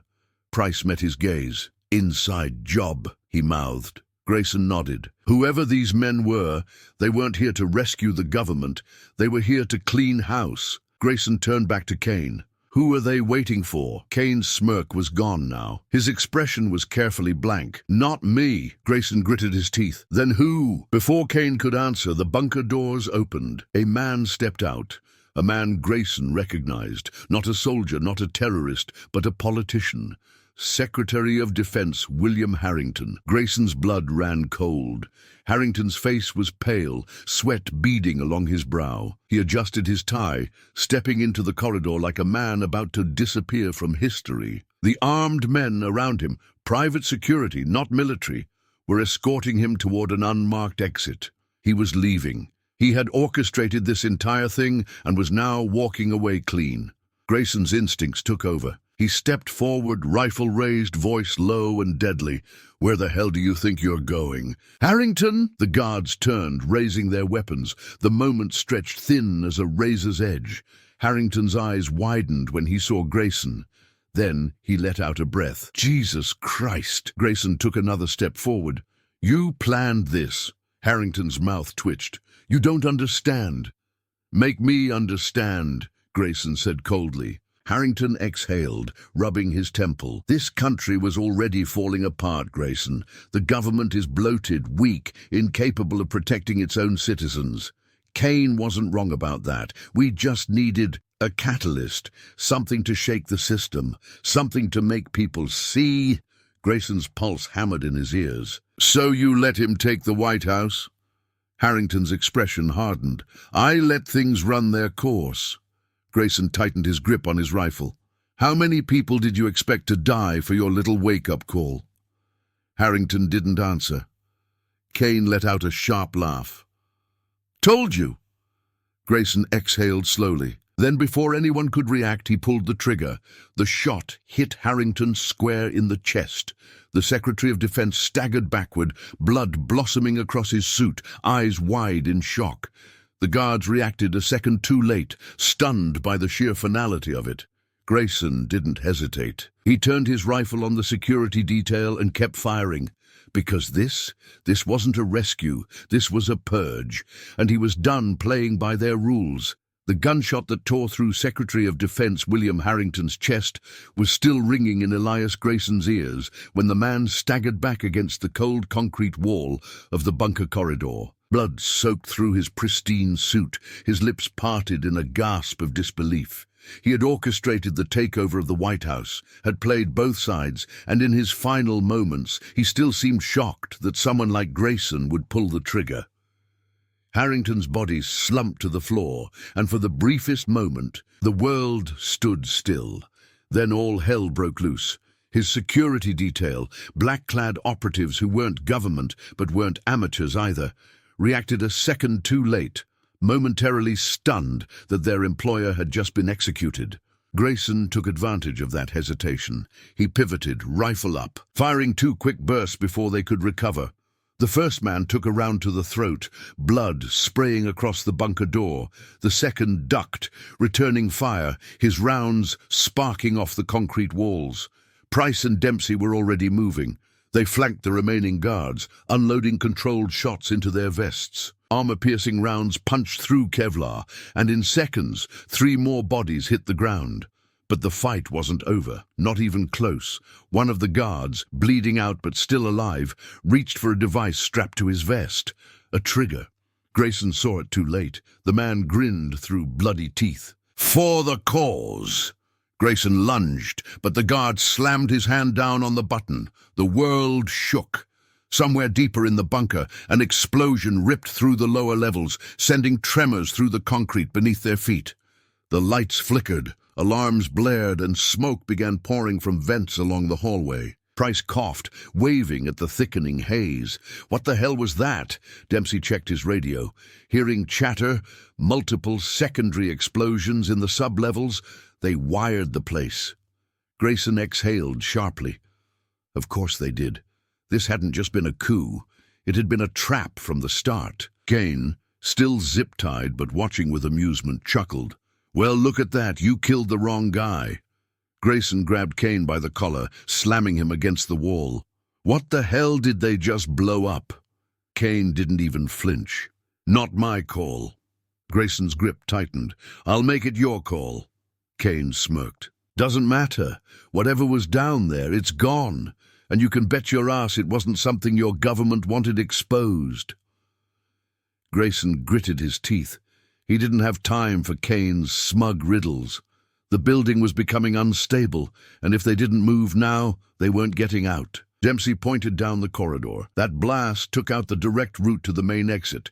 We need another way up." Grayson nodded. "Then we find one. Now." They moved fast. The bunker was built to withstand nuclear strikes, but it wasn't designed to survive a coordinated internal demolition. As they pushed forward, the floor shuddered beneath their boots, ceiling panels fell, and distant muffled gunfire signaled that there were still enemies in play. Kane kept pace with them, no longer struggling, no longer trying to escape. He wanted to see how this ended. Grayson wasn't about to let him enjoy it. As they reached a secured stairwell, Price pulled up short. "Hold." Grayson froze. There was something wrong with the door ahead. Not wired, tampered. Grayson gestured for Price to cover him as he moved in, inspecting the frame. The edges had been reinforced, but not by government security. This was recent. This was done by someone expecting them to come this way. Grayson frowned. Why would they reinforce an exit unless... His eyes snapped back to Kane. Kane grinned. "Figured it out yet?" Grayson's stomach dropped. This wasn't an exit. It was a trap. They weren't locking people out. They were locking something in. Grayson turned to Price and Dempsey. "We go another way." Dempsey frowned. "What? We're running out of time." The floor above them buckled violently, the sound of collapsing steel screaming through the stairwell. Then they heard it. Not an explosion, not gunfire. Something lower. Something mechanical. Price's face drained of color. "Oh, hell no." Grayson turned back to Kane. "What did you do?" Kane's smirk widened. "I told you this was never about me. I was just the opening act." The sound grew louder, a rhythmic thudding vibrating through the concrete. Then came the voices. Not soldiers, not civilians. Panicked, distorted. And Grayson understood too late. It wasn't just explosives in the lower levels. It was something else. Something that should have never been here in the first place. The first shape emerged from the smoke in the stairwell below, moving unnaturally, its limbs jerking as if it was still learning how to use them. Dempsey took a step back. What in the actual... Grayson didn't hesitate. He fired first.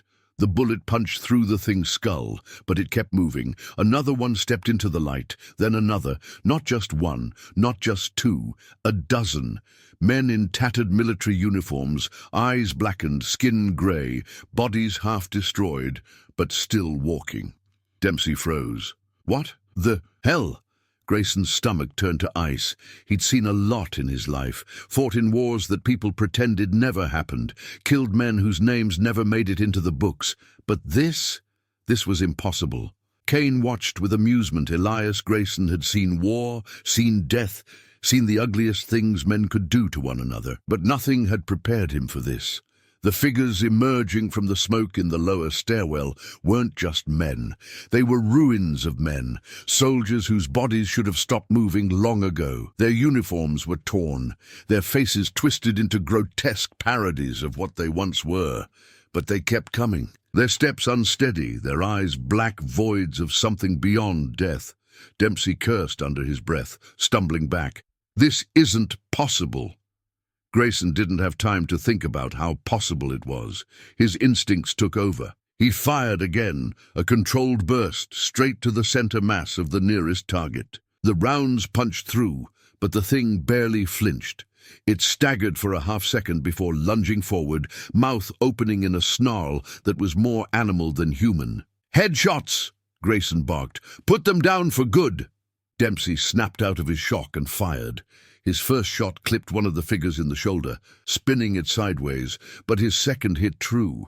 The skull cracked apart, and the thing collapsed in a heap, finally still. Price followed suit, his rifle popping in short, disciplined bursts. One after another, the undead soldiers dropped. Grayson kept Kane locked in his periphery. The man was too calm, watching like he had been waiting for this moment. "You knew," Grayson said, still firing. "You knew what was down here." Kane tilted his head, his smirk never fading. "I told you, I was just the distraction." Grayson's gut twisted. That meant these things, whatever they were, hadn't been made for Kane's war. They had been down here already, and that meant someone else, someone in power, had known. But that was a problem for later. Right now, they had to survive. More figures were spilling up from below. They weren't moving with speed, but they didn't stop, didn't hesitate, didn't feel pain, and that made them even deadlier than armed men. They would keep coming until nothing was left. "We can't hold this position," Price called out. "We need to fall back." Grayson nodded. "Up. We need to go up." Dempsey hesitated. "There's no way out up top." "There's a way," Grayson cut in. "We make one." They turned and ran, firing as they moved, covering each other as they pushed through the ruined corridors of the lower White House. The structural damage from the earlier explosions had weakened sections of the ceiling, and Grayson knew that if they didn't get out fast, they would be buried down here with whatever nightmare had been kept secret beneath the nation's most secure building. Kane followed without resistance, his smirk never faltering. "I have to admit, this is even more fun than I expected." Grayson shot him a glare but didn't waste words. If Kane wasn't actively trying to kill them right now, he wasn't the priority. They reached the emergency stairwell, which had partially collapsed, debris blocking the first few flights, but the upper levels were still intact. Price was already moving, climbing the rubble to get to the next accessible step. "Let's go!" Dempsey and Kane followed, with Grayson bringing up the rear, firing a last burst into the horde below before swinging himself up. Then the ceiling gave way. A massive section of concrete and steel collapsed behind them, sealing off the lower levels entirely. The sound was deafening, the shockwave knocking them forward. Dust and debris filled the air, cutting off the last remnants of light from below. And just like that, whatever was down there was trapped again. They coughed through the dust, pulling themselves back to their feet. Dempsey exhaled sharply, rubbing his temple. Jesus, you think that actually killed them? Grayson didn't answer. He didn't want to. They kept moving. By the time they reached the main hallways, the gunfire outside had started to die down. The helicopters were still circling, but the snipers had stopped firing. Grayson's instincts screamed at him. Something had changed. Price listened to his radio, frowning. Something's happening outside. Grayson grabbed his own radio, trying to cut through the jamming. The signal was weak, but finally a voice came through. The White House is being surrounded, not by our forces. It's... The transmission cut out. Grayson exchanged a glance with Price. Kane was already grinning again. What now? Dempsey asked. Grayson pushed forward. We find out. They reached the main foyer, stepping over the bodies of fallen revenants. Most of Kane's men were either dead or missing, and the survivors had vanished. Then they saw it. Through the shattered windows, through the smoke and fire still lingering from the siege, they saw what was waiting outside. Dozens, no hundreds of black-clad operatives. Not the military, not the FBI, not anyone Grayson recognized. They had no insignias, no flags. They stood in formation, weapons ready, waiting. And at their center, walking toward the building, was a woman in a charcoal gray suit. Tall, elegant, cold. She moved with purpose, flanked by armed escorts. But Grayson only needed one look at her face to know she wasn't just another politician. She was the one pulling the strings. Kane let out a low whistle. Well, look at that. They actually sent her. Grayson didn't look at him. Who is she? Kane chuckled. You really don't know? Price's grip tightened on his rifle. That's Margaret Harrington, Grayson frowned. Harrington, the Secretary of Defense's wife. Grayson's stomach twisted. The man he had just executed had never been the top of the chain. This woman, she was the real power, and she was here to finish what her husband started. Margaret Harrington stopped just outside the ruined entrance, looking in at them without expression. Then she spoke, her voice calm, deliberate, deadly. Elias Grayson, she said. Step forward. Grayson didn't move. Her eyes didn't waver. You've done well. You stopped the attack. You killed my husband. You even survived what was below. She tilted her head at her. But now it's time for this to end. Grayson exhaled slowly. The real fight hadn't even begun yet. Margaret gestured, and a dozen of her soldiers stepped forward, raising their weapons. Let's not make this difficult, she said. You've already lost. Grayson smirked. He looked around at the ruined White House, the broken men at his side, the chaos he had survived. Then he stepped forward and raised his rifle. No, he said. You have. Elias Grayson stood in the ruins of the White House, rifle raised, eyes locked on Margaret Harrington as she stood just outside, her army of black-clad operatives forming a perimeter around the building. The woman had the air of someone who never had to ask twice, never had to explain herself. There was no fear in her eyes, no hesitation, no sign that she was concerned about the destruction around her. She had expected this, had planned for it, and now she was here to clean up the mess. Behind Grayson, Price and Dempsey were already shifting into defensive positions, their rifles angled toward the unknown force outside. Kane Lawson, still standing between them, let out a low chuckle as he took in the scene. Well, Kane said, rolling his shoulders as if he had all the time in the world, this is new. Grayson didn't lower his weapon. You want to tell me what's happening here? Margaret tilted her head, her lips barely curving in what might have been a smirk. Mr. Grayson, she said, her voice smooth, calculated, sharp as a scalpel. Let's not waste each other's time. You know exactly what's happening here. Grayson didn't blink. Then say it out loud. Margaret took a step forward, unbothered by the wreckage around her, by the bodies, by the destruction of the nation's most sacred stronghold. Kane Lawson was never meant to leave this building, she said simply. The moment he stepped inside, he signed his death warrant. His little rebellion, his pathetic attempt at revenge, was always going to end in failure. All that was left was deciding who would pull the trigger. Grayson's stomach hardened into stone. Your husband set this up, he said. You were part of it. You let Kane storm the White House. Let him take over. Let him turn this into a spectacle. Margaret nodded as if she were speaking to a particularly slow student. Yes, we needed a catalyst, something to justify what comes next. Grayson's grip tightened on his rifle. And what's next?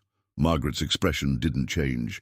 Control. That was it. One word. No elaboration. No grand speech. Just control. Kane exhaled sharply, shaking his head. You government types are all the same, he muttered. Always playing 10 moves ahead. Always trying to twist the world into what you think it should be. He turned toward Grayson. This is what I was talking about. Old man, the real enemy. You think I'm the bad guy. I was just the damn bait. Grayson wasn't arguing, because Kane was right. Margaret and her people had used him, used all of them, the hostages, the attack, the chaos. It had all been allowed to happen so that when the time came, the response could be absolute. He could see it now, see the shape of the plan as it unfolded in hindsight. A government weak, a country in fear, the public demanding safety, and Margaret Harrington waiting with the solution. Grayson exhaled slowly, keeping his aim steady. So that's the game. You let this happen so you can justify whatever you're about to do next. And now you're here to erase the evidence. Margaret's lips curled in something that wasn't quite a smile. See? You do understand. Kane let out a laugh, but there was something wild in it now, something on the edge of rage and disbelief. You sanctimonious little snakes, he muttered. You think you're any different from me? At least I didn't pretend to be the good guy. Margaret turned her gaze toward him, finally acknowledging his presence. You are a tool, Mr. Lawson, a useful one, but a tool nonetheless. Kane's jaw tightened. Yeah? Then he moved. Grayson saw it happening a fraction of a second before it did. Kane lunging, his hands reaching for the detonator strapped to his vest. Grayson's instincts kicked in, his finger tightening on the trigger, his body moving to react, but he wasn't fast enough. Kane's fingers hit the switch. The ground beneath them shook violently, the deep concussive boom of an explosion ripping through the lower levels of the White House. Margaret's eyes widened for the first time, her calm demeanor fracturing as the shockwave rippled outward, sending smoke and debris billowing into the night sky. The White House was collapsing. Margaret staggered backward, barking orders to her men. The operatives outside scrambled into motion, some running for cover, others turning their weapons toward the building. Kane laughed through the chaos, coughing as dust and smoke filled the air. "Did you think I came here without a plan?" he shouted. "You set this trap for me, but I was always one step ahead." Grayson grabbed him by the vest, slamming him against a broken pillar. "What the hell did you do?" Kane's grin was unhinged now, blood dripping from his lips. "You think I was going to let them take me alive? You think I didn't plan for this? The moment they walked in here, they signed their own damn death warrant." Grayson's stomach dropped. "What else did you wire?" Kane's breath hitched in amusement, his eyes wild. "Wouldn't you like to know?"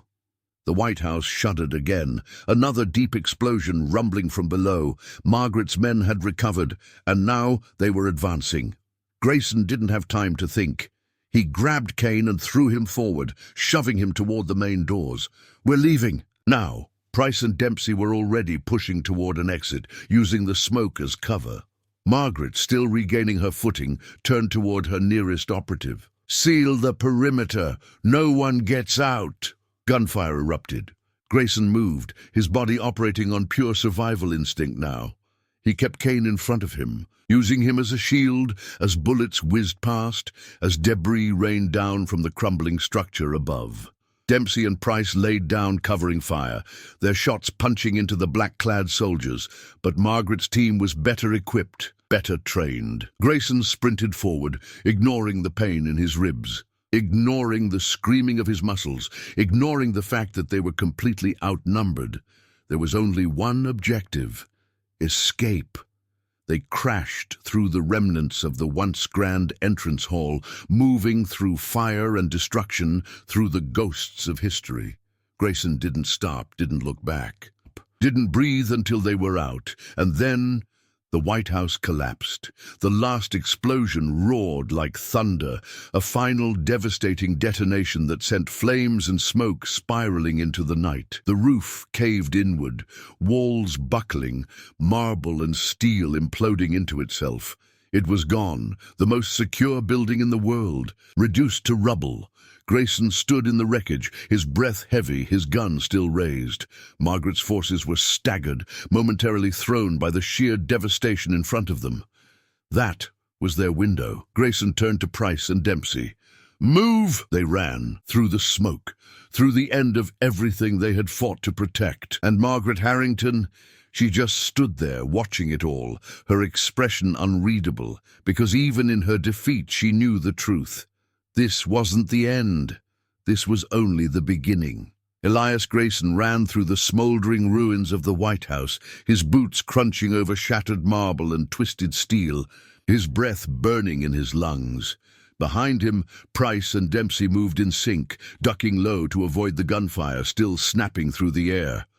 Kane Lawson stumbled beside him, still grinning like a man who had nothing left to lose. Ahead of them, the world was a blur of fire and smoke, the shattered remnants of the most secure building on the planet, now nothing more than rubble. Explosions still rumbled beneath the ground, the White House's foundations giving way as the last charges Kane had rigged continued to do their work. But none of it mattered. Not the destruction. Not the betrayal that had led them here. Not even the faceless army that Margaret Harrington had brought with her to wipe them from existence. Because Grayson knew one thing with absolute certainty. This wasn't going to end in the shadows. This was going to end face to face. The four of them emerged from the collapsing wreckage, coughing against the thick smoke curling through the night air. The once pristine South Lawn was a war zone, dotted with bodies, burning vehicles, and the still hovering silhouettes of helicopters circling above like vultures waiting for the kill. The floodlights from the tactical teams illuminated the destruction in stark, brutal detail. Margaret stood at the edge of it all, her soldiers still forming a tight perimeter around her, their rifles raised, waiting for the order. But she didn't speak. Not yet. She was watching Grayson. Not the chaos, not Kane, just him. He exhaled sharply, leveling his rifle, not moving any closer. What now? Margaret tilted her head, her hands clasped behind her back. She looked perfectly composed, like a woman attending a business meeting, rather than standing in the middle of the worst domestic attack in American history. "This is the part where you surrender, Mr. Grayson," she said simply, "while you still can." Grayson almost laughed. "You don't actually believe that?" Margaret arched a brow. Do you have another option?" Grayson didn't blink. "I could shoot you." Her soldiers tensed, their weapons snapping into better firing positions, but Margaret didn't flinch. "You could," she admitted, "but you won't." Grayson held his ground. "Why?" Margaret smiled. "Because you're smart enough to know it wouldn't change anything. You think I built this whole operation around myself? Do you think this ends with one bullet?" Grayson did know better. He knew Margaret wasn't just one person pulling the strings. She was part of something bigger, something he had barely started to understand. But that didn't mean he wasn't going to try. "You orchestrated this," he said, voice steady. "Set Kane loose, let him burn the White House, let the world watch in horror. Now they're desperate for order, desperate for security, and you're standing here ready to give it to them." Margaret nodded approvingly. "It's nice to deal with someone who understands the bigger picture." Grayson's grip tightened on his rifle. "I don't give a damn about your picture. How many people did you just kill to paint it?" Margaret exhaled as if disappointed. "Change is painful, Mr. Grayson, but necessary." Behind him, Kane laughed. And that was what made Grayson turn. Kane had been quiet for too long. He was watching Margaret the way a predator watches another predator. "She's right, you know," Kane said, stretching his shoulders as if he weren't still bleeding from the gunshot wound Grayson had given him earlier. "This was never about the White House. That was just theater. The real game was happening in every home across America. People just watched their leaders collapse in real time. You don't think that changes things?" Grayson ignored him. He turned back to Margaret. So what now? Margaret's gaze flickered to Kane. Now, we finish what we started. Then she raised her hand, giving the order, and the bullets started flying. Grayson dove for cover, dragging Price and Dempsey with him as Margaret's operatives opened fire. Kane didn't run. He charged forward, grabbing a fallen rifle and returning fire with a manic grin. And just like that, it was chaos. Bullets tore through the night, sparking against the remnants of the ruined White House. Grayson and his team pushed toward the wreckage of an armored vehicle, using it as cover. The enemy moved like professionals, flanking, communicating, keeping pressure on them. Price fired 2 clean shots, dropping one of the black-clad operatives, but there were too many. They were surrounded, and this wasn't a battle they could win with firepower alone. Grayson grabbed his radio. "Ramirez, if you're still listening, I need air support now." Static. Then, "You've got incoming." The whoosh of incoming missiles screamed through the night sky. Then the ground erupted. Explosions ripped through Margaret's forces, sending operatives flying, tearing apart their formations. The tactical teams scattered, momentarily thrown off balance. Grayson didn't hesitate. "Move!" he barked. He and his team pushed forward, using the chaos to close the distance to Margaret. She had fallen back, her security detail reeling from the sudden airstrike. And Kane? Kane was already going after her. Grayson's stomach twisted. He wasn't going to let Kane get the final shot. He sprinted forward, ignoring the burning in his lungs, ignoring the bullets still cutting through the air. Margaret was almost to a transport, one of her men pulling the door open for her. Kane was right behind her, rifle up. Grayson tackled him. They hit the ground hard, rolling through mud and debris, Kane cursing as he tried to twist free. Grayson drove a fist into his jaw, snapping his head to the side. Kane spat blood, then retaliated, an elbow to Grayson's ribs, pain exploding through the already bruised bone. But Grayson didn't let go. Kane shoved him off, stumbling back to his feet, gun swinging up again. Grayson knocked it aside, the weapon firing harmlessly into the night. Then they were fighting like animals, fists and knees and elbows, neither one giving an inch. Kane was stronger, younger, but Grayson was meaner, more ruthless, every punch carrying decades of experience. Kane threw a wild haymaker. Grayson ducked under it, came up inside his guard, and drove a knife into Kane's side. Kane froze, eyes widening in shock. Grayson twisted the blade. Kane let out a choked gasp, stumbling backward, dropping to one knee.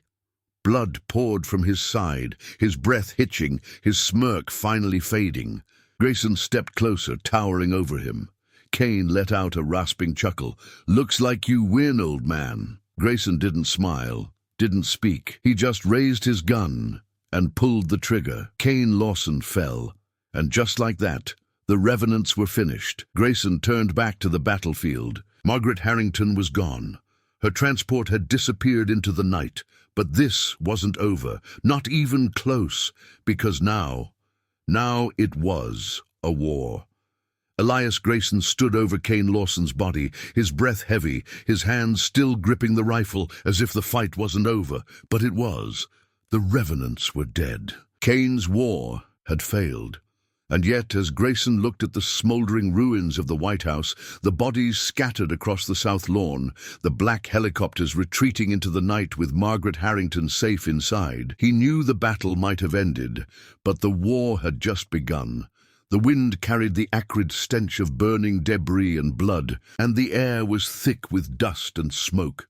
Somewhere in the distance, the sirens of approaching emergency vehicles wailed, finally allowed into the heart of the chaos, now that it was too late to stop it. The government had hesitated. Let the siege drag on. Let Kane's men dig in, and now they were left with the aftermath of their own indecision. Price and Dempsey approached slowly, their rifles still up, scanning for any remaining threats. There were none. The last of the revenants who hadn't been killed had disappeared into the night, scattering like rats now that their leader was gone. Some would be caught in the coming days, but many would vanish into the underbelly of the country, waiting, festering, licking their wounds, dreaming of another chance. But there wouldn't be one. Kane had always been the kind of man who only knew how to burn things down. Without him, the revenants were nothing but scattered embers in a fire already being stamped out. Price stopped beside Grayson, eyed, staring down at Kane's lifeless body. "You really think this is over?" Grayson exhaled, wiping the blood from his forehead. "No." Price nodded, not arguing. "Harrington got away. I know. She's not going to just disappear. I know that too." Dempsey shifted uncomfortably, looking at the ruined White House. "Jesus," he muttered. "How the hell does a country come back from something like this?" Grayson didn't answer right away. His eyes traced the wreckage, the broken columns, the shattered remnants of the Resolute desk that had been dragged outside in the chaos, bullet-ridden and half-burned. The most secure building in the world had been taken in under 10 minutes. The entire nation had watched its own government brought to its knees. There was no forgetting that, no erasing it. "This isn't just about rebuilding," Grayson said finally. "It's about what comes next." Price frowned. "Meaning?" Grayson turned to him. "You saw what happened here, what Kane did, what Harrington did. The people out there." He gestured to the horizon, to the millions of Americans who had spent the last 24 hours watching their government collapse in real time. "They're scared. They're going to be looking for answers, and whoever gives them the loudest answer is the one who wins." Price exhaled sharply. "You think Harrington's already making her next move?" Grayson nodded. "She set this up. Let Kane off his leash. Let him tear through the system so she could step in afterward and put the pieces back together the way she wants them." He gestured to the black-clad operatives still moving in the distance, sweeping up the remains of their mission, pulling out of the area now that they had failed to eliminate their targets. "You saw them. That wasn't the military. That wasn't the FBI. Those were her people." Dempsey cursed. "This was never about the White House. It was about what comes after." Grayson nodded. "A country on its knees, a government in chaos, and her waiting with a solution." Price's expression darkened. "So what do we do?" Grayson looked down at Kane one last time. The man had fought to destroy a system he believed had betrayed him, but in the end, he had just been a pawn in someone else's game. That wasn't going to happen again. Grayson turned away, already walking toward the wreckage, toward the future. "We don't let them decide what happens next," he said. Price and Dempsey followed. And just like that, the real war began. Elias Grayson never cared for the spotlight. He had spent most of his life in the shadows, doing the kind of work that no one wanted to acknowledge, but everyone needed done. Wars didn't end because of speeches or treaties. They ended because men like him did what was necessary while the world looked the other way. But there was no looking away from this. The White House was gone. The government had been exposed as weak, compromised, and utterly unprepared.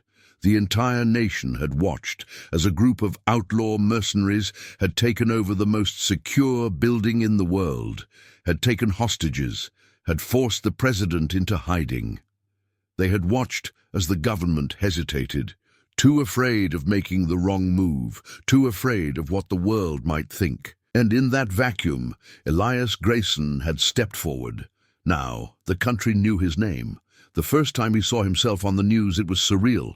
Footage from the security cameras that had survived the destruction showed him moving through the White House like a ghost, eliminating Kane's men one by one. Reports described him as the mysterious veteran who had turned the tide of the siege, who had done what the government's elite forces had failed to do.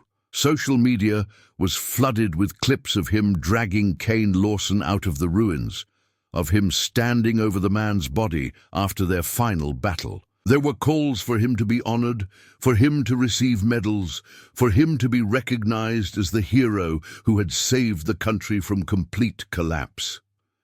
Grayson hated every second of it. He sat in a small apartment in an undisclosed location, away from the reporters, away from the noise, listening to the news play in the background. Several congressional leaders have proposed a national ceremony to honor Elias Grayson, the 80-year-old veteran who was instrumental in neutralizing the terrorist threat within the White House. Sources indicate that Grayson's actions directly prevented further casualties, as well as the destruction of critical government assets. The American public, he clicked off the television. Price was standing in the corner, arms crossed. You know you can't avoid it forever. Grayson exhaled through his nose. Watch me. Dempsey, sitting at the small table in the kitchen, shook his head. They want a hero, Grayson, and you fit the bill. You took down Kane, stopped the siege, exposed the corruption. Hell, there are people calling for you to run for office. Grayson scowled. I'd rather get shot. Price smirked. That can be arranged. Grayson leaned back in his chair, rubbing his temples. I didn't do this for recognition. I did it because someone had to. Price sat across from him. And that's exactly why people want to hear from you.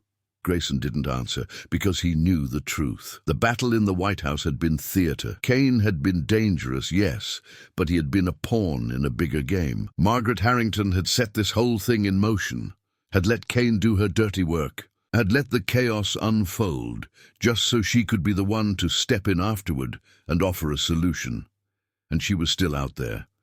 She had vanished in the aftermath, her private forces retreating as soon as the situation had turned against them. No official statements, no appearances, just silence. That silence was what worried Grayson the most. Because Margaret Harrington wasn't the kind of person who lost. Dempsey leaned forward. They're offering you an audience with the president. Grayson scoffed. The same president who sat in a bunker and did nothing while Kane took over his house? Price sighed. Look, I get it, the system's broken. But that's exactly why you should be in that room. You exposed all of this. You have leverage. You can force their hand. Grayson studied him. Force them to do what? Dempsey met his gaze. To go after Harrington. That made Grayson pause. Dempsey continued. She walked away clean. You think she's done? Hell no. She's regrouping, planning her next move. But she's still vulnerable. People are asking questions. The government's scrambling. If you go public, if you push them to act, they might actually listen. Grayson sat in silence for a long moment. Then he nodded. Fine. Dempsey grinned. Damn. I was ready for another 3 hours of arguing. Grayson shook his head. I'll meet the president, but I'm not going to smile for the cameras. I'm not shaking hands and waving to the crowd. If I do this, it's on my terms. Price smirked. I'd expect nothing less. The meeting was set for 2 days later. Grayson arrived at the secure location, a government facility outside D.C., escorted by an armed detail that was more for optics than actual security. He didn't trust the government, but they didn't trust him either, not fully. He was led into a conference room where the president was already waiting, along with a handful of high-ranking officials. The man looked exhausted. Mr. Grayson, the president said, standing. Thank you for coming. Grayson sat without responding. He wasn't here for pleasantries. The president sighed, taking his own seat. I'll get to the point. We owe you a debt. Without you, the situation would have ended much worse. You stopped Kane. You exposed the internal corruption that allowed this to happen, and I'm here to ask what you want. Grayson's jaw tightened. You already know what I want. Silence. Then the president nodded. Margaret Harrington. Grayson leaned forward. She played you. Played all of us. She's not done. You don't think she's got something lined up? You don't think she's preparing for the next phase? You can't just let her walk. The president exhaled, rubbing his forehead. It's not that simple. Grayson scoffed. Yeah, it is. She's the reason Kane took the White House. She's the reason people died. She's the reason your entire government looked weak in front of the whole damn world.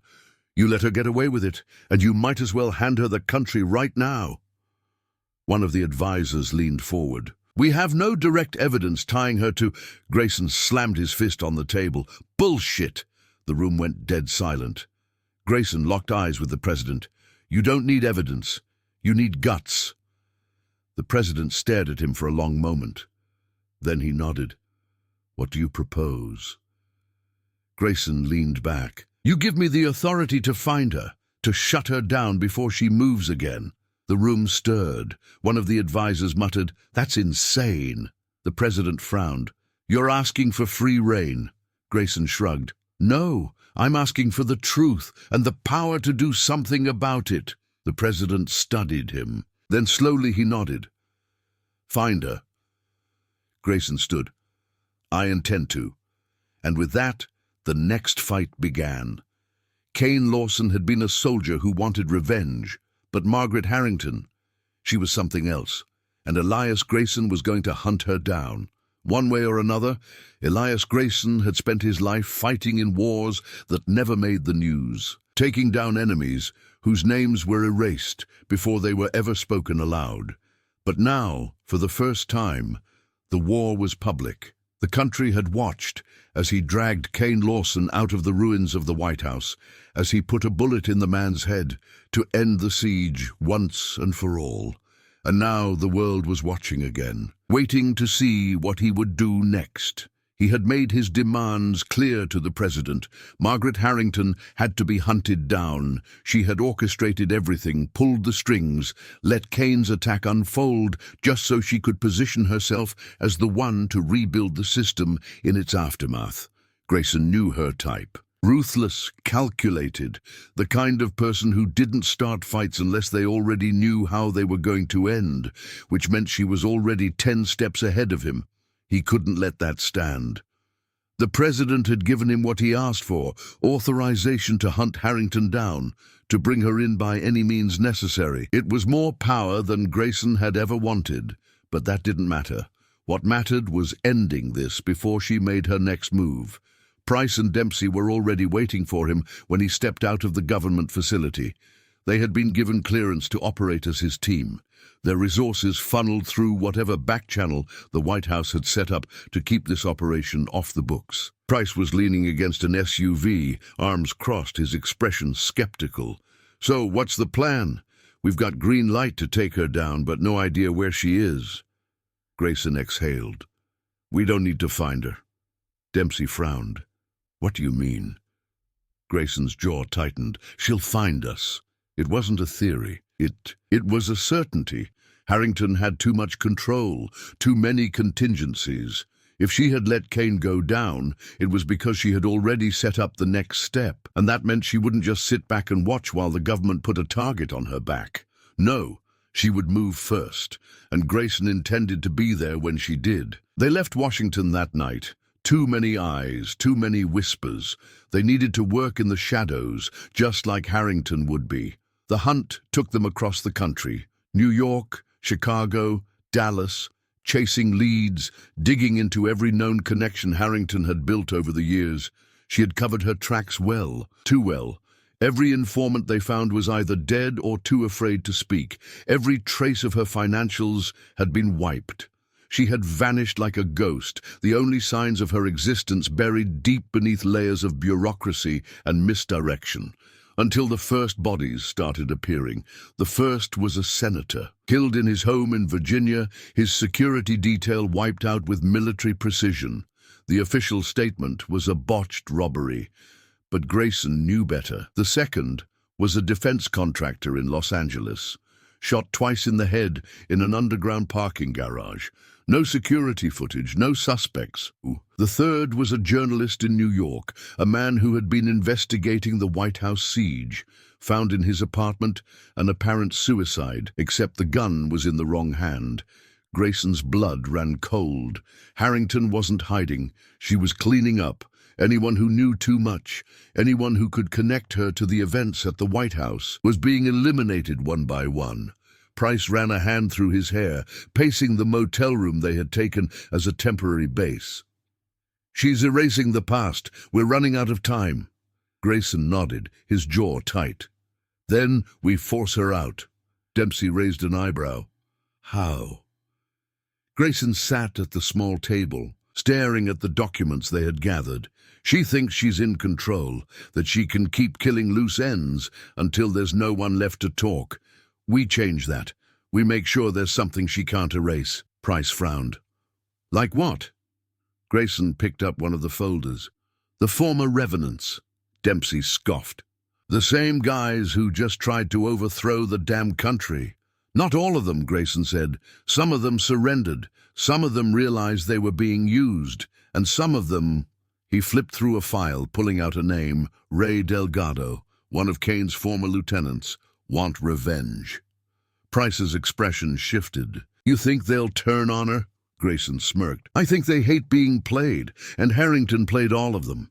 The next day, they were on a plane to Arizona. Delgado had been one of Kane's trusted men, but when the siege fell apart, he had disappeared, taking a handful of his crew with him. Grayson had expected him to turn up dead in the aftermath, but instead he had laid low, waiting to see how the dust settled. Grayson didn't give him that option. They found him in a rundown bar outside Phoenix, a place where men like him went when they wanted to disappear. Delgado was sitting in the corner, a half-empty beer in front of him, watching the door like a man who expected trouble. He wasn't surprised when Grayson walked in. Should have figured you'd show up, Delgado muttered, not looking away from his drink. Grayson pulled out a chair, sitting across from him. You know why I'm here? Delgado chuckled, shaking his head. Yeah, and I know you don't have long before she gets to me first. Price and Dempsey stood by the door, keeping watch. The bar was quiet, but the tension was thick enough to cut with a knife. Grayson leaned forward. She used you, used Kane. Let you burn the White House so she could walk away clean. Delgado let out a breath. And now she's tying up loose ends. Grayson nodded. She's not done. You help me find her, and I make sure you live long enough to see her fall. Delgado studied him for a long moment. Then he sighed, rubbing his jaw. You're insane, old man. Grayson smirked. You're not the first to tell me that. Delgado exhaled. All right, I'll tell you what I know, but when this is done, I'm out. Fair enough. Delgado leaned forward. She's in Mexico. Grayson's eyes narrowed. Delgado continued. After Kane went down, she moved fast, pulled every connection she had and disappeared south of the border. There's a compound, off-grid, heavily secured. No one goes in unless she wants them to. Grayson nodded. We get inside. Delgado snorted. You're not getting inside. Not unless you've got an army. Grayson's smirk widened. Then we get an army. Delgado blinked, then shook his head with a chuckle. You really are crazy. Grayson stood, rolling his shoulders. You have no idea. And just like that, the next phase of the war began. Margaret Harrington had run to Mexico thinking she was safe, thinking she had erased every threat. But Elias Grayson wasn't done, not by a long shot. Elias Grayson never believed in heroes, the wars he had fought, the people he had seen die, the betrayals that had shaped his life. None of it left room for illusions. There were only survivors and those who didn't make it. But now, standing on the precipice of another battle, he realized the country was desperate for something else. It wasn't just about taking down Margaret Harrington. It was about what came after. She had played the long game, orchestrating a national catastrophe to position herself as the only one who could restore order. But her plans had backfired. People weren't falling in line the way she had expected. The footage of the White House siege had spread like wildfire. The government had lost credibility overnight. The media had tried to spin it, to downplay the implications, but the American people had already seen the truth. They had seen their leaders cower, they had seen their institutions fail, and they had seen Elias Grayson stand and fight. That was what Margaret had miscalculated. She thought people would be too afraid, too broken, to resist what came next. She had prepared for a nation in shock, waiting for someone like her to take control. Instead, they were angry. Protests erupted across the country, not just from fringe groups, not just from conspiracy theorists, but from regular citizens, people who had spent their whole lives believing in the system, only to watch it crumble in real time. Margaret's supporters in the government tried to control the message, tried to calm the storm, but it was too late. The people wanted answers, and more than anything, they wanted justice. Grayson sat in a safe house outside Tucson, staring at a wall covered in maps, reports, and classified files. Price was beside him, arms crossed, watching as Delgado marked locations on a digital tablet. Dempsey paced in the corner, restless. "She's got 3 known locations in Mexico," Delgado said. "A financial hub in Monterrey, a safe house in Mexico City, and a fortified compound in Sonora. That last one? That's where she is." Grayson nodded. "What kind of security are we looking at?" Delgado let out a low whistle. "You don't want to know. Military contractors, ex-special forces, some cartel muscle thrown in for extra fun. You don't just walk in." Grayson leaned back, considering. "Then we don't walk in." Price frowned. "What are you thinking?" Grayson exhaled. "We make this bigger.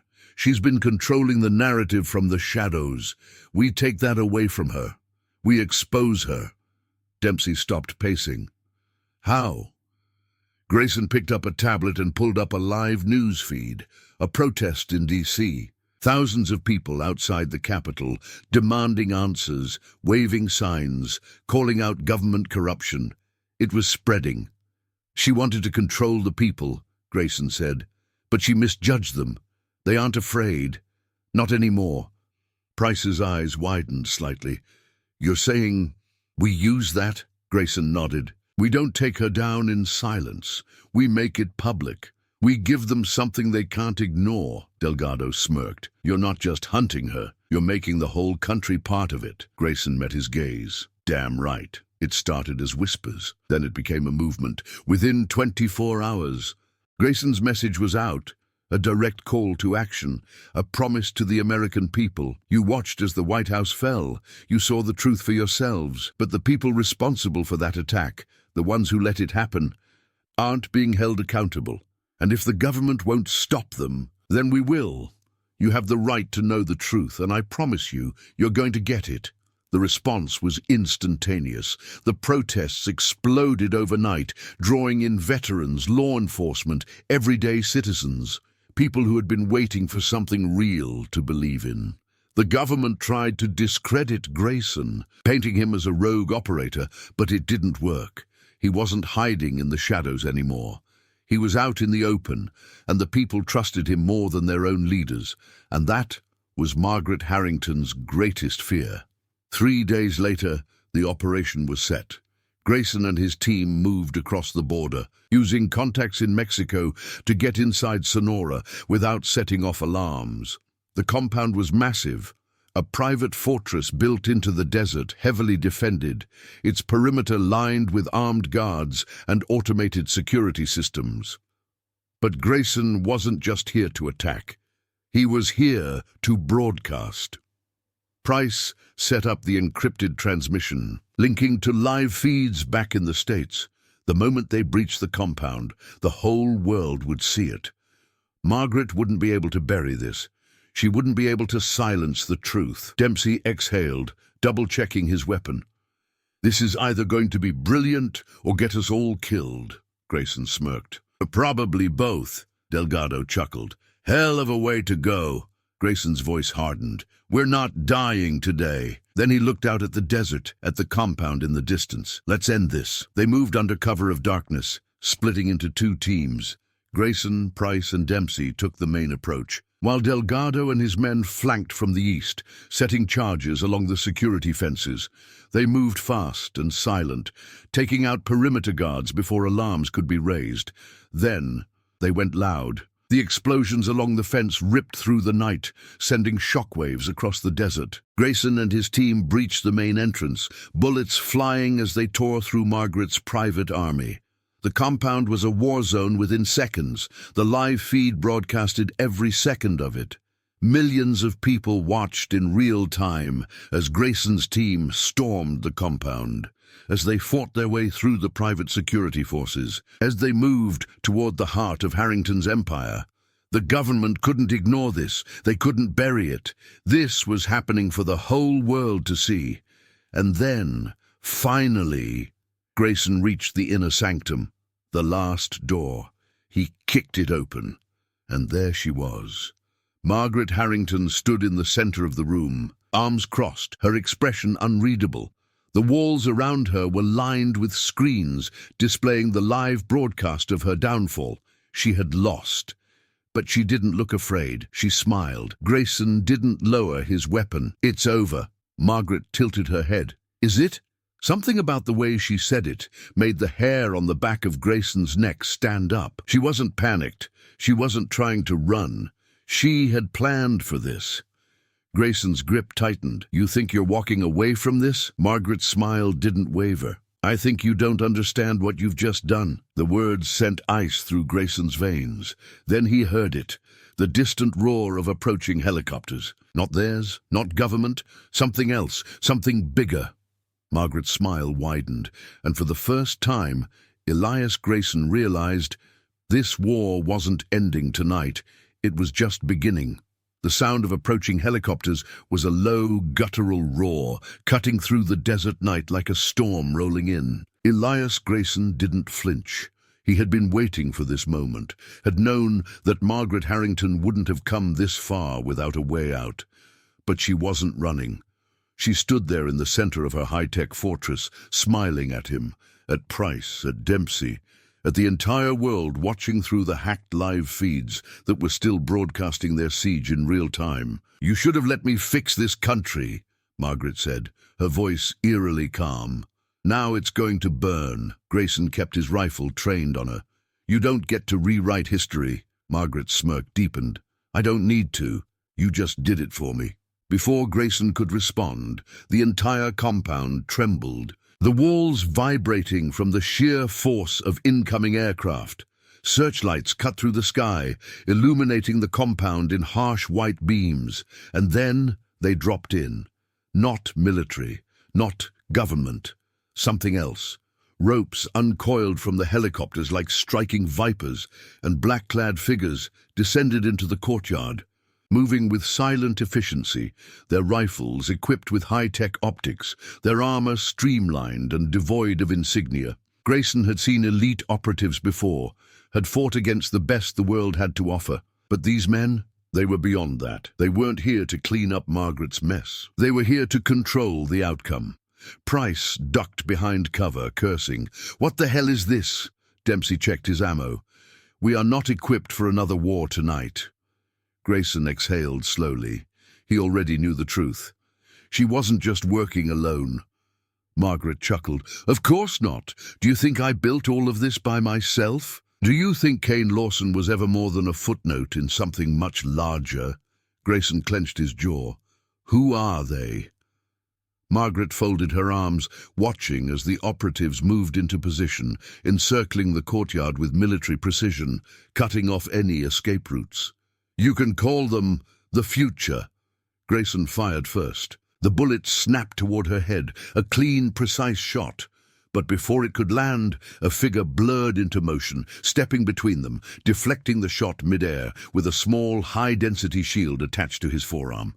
Grayson's stomach turned to ice. The soldier straightened.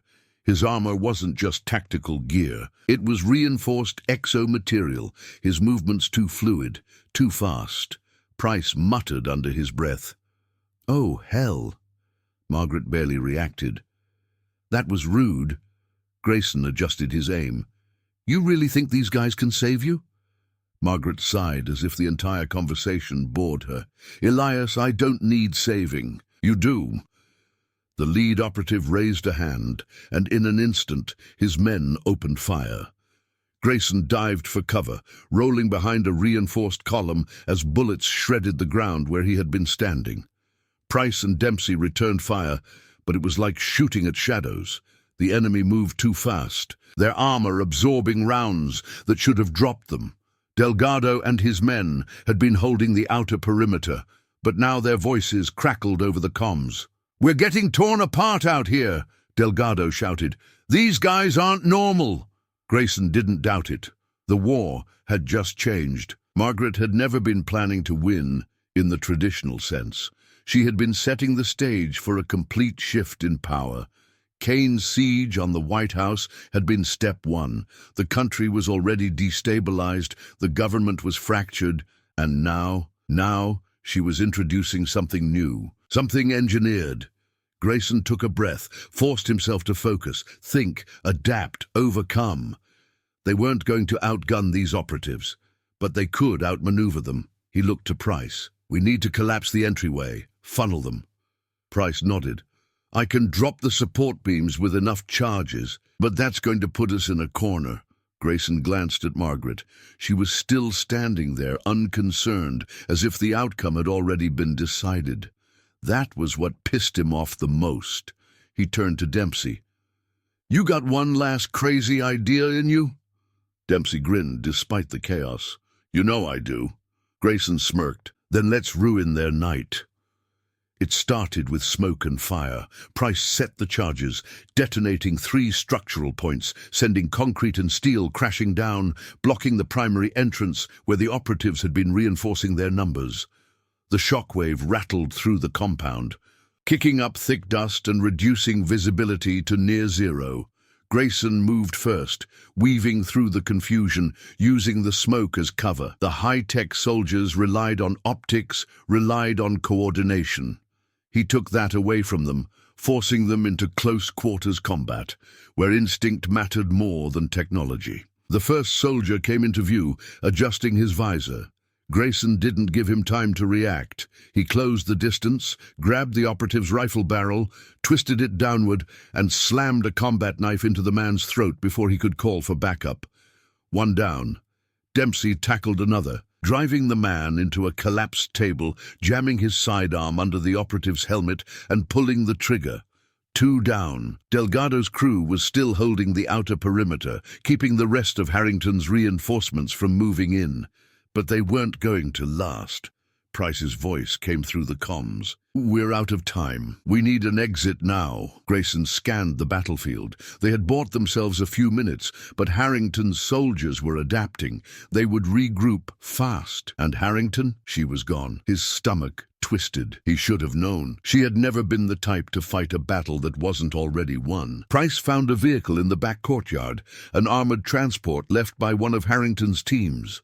Grayson didn't hesitate. Everyone in, now! The remaining survivors sprinted for the vehicle, climbing in as the last of the compound exploded behind them. As they sped into the desert, Grayson sat in the back, catching his breath. The night was silent now, the only sound the hum of the engine beneath them. Price glanced at him. She got away. Grayson nodded. Yeah. Dempsey sighed. You think she's running scared? Grayson shook his head. No. Because Margaret Harrington wasn't a woman who ran. She had let them get this far, and that meant she was already planning for what came next. Grayson closed his eyes for a brief moment. This wasn't over. Not by a long shot. And for the first time in years, he realized something. He wasn't just fighting to end something. He was fighting to begin something new.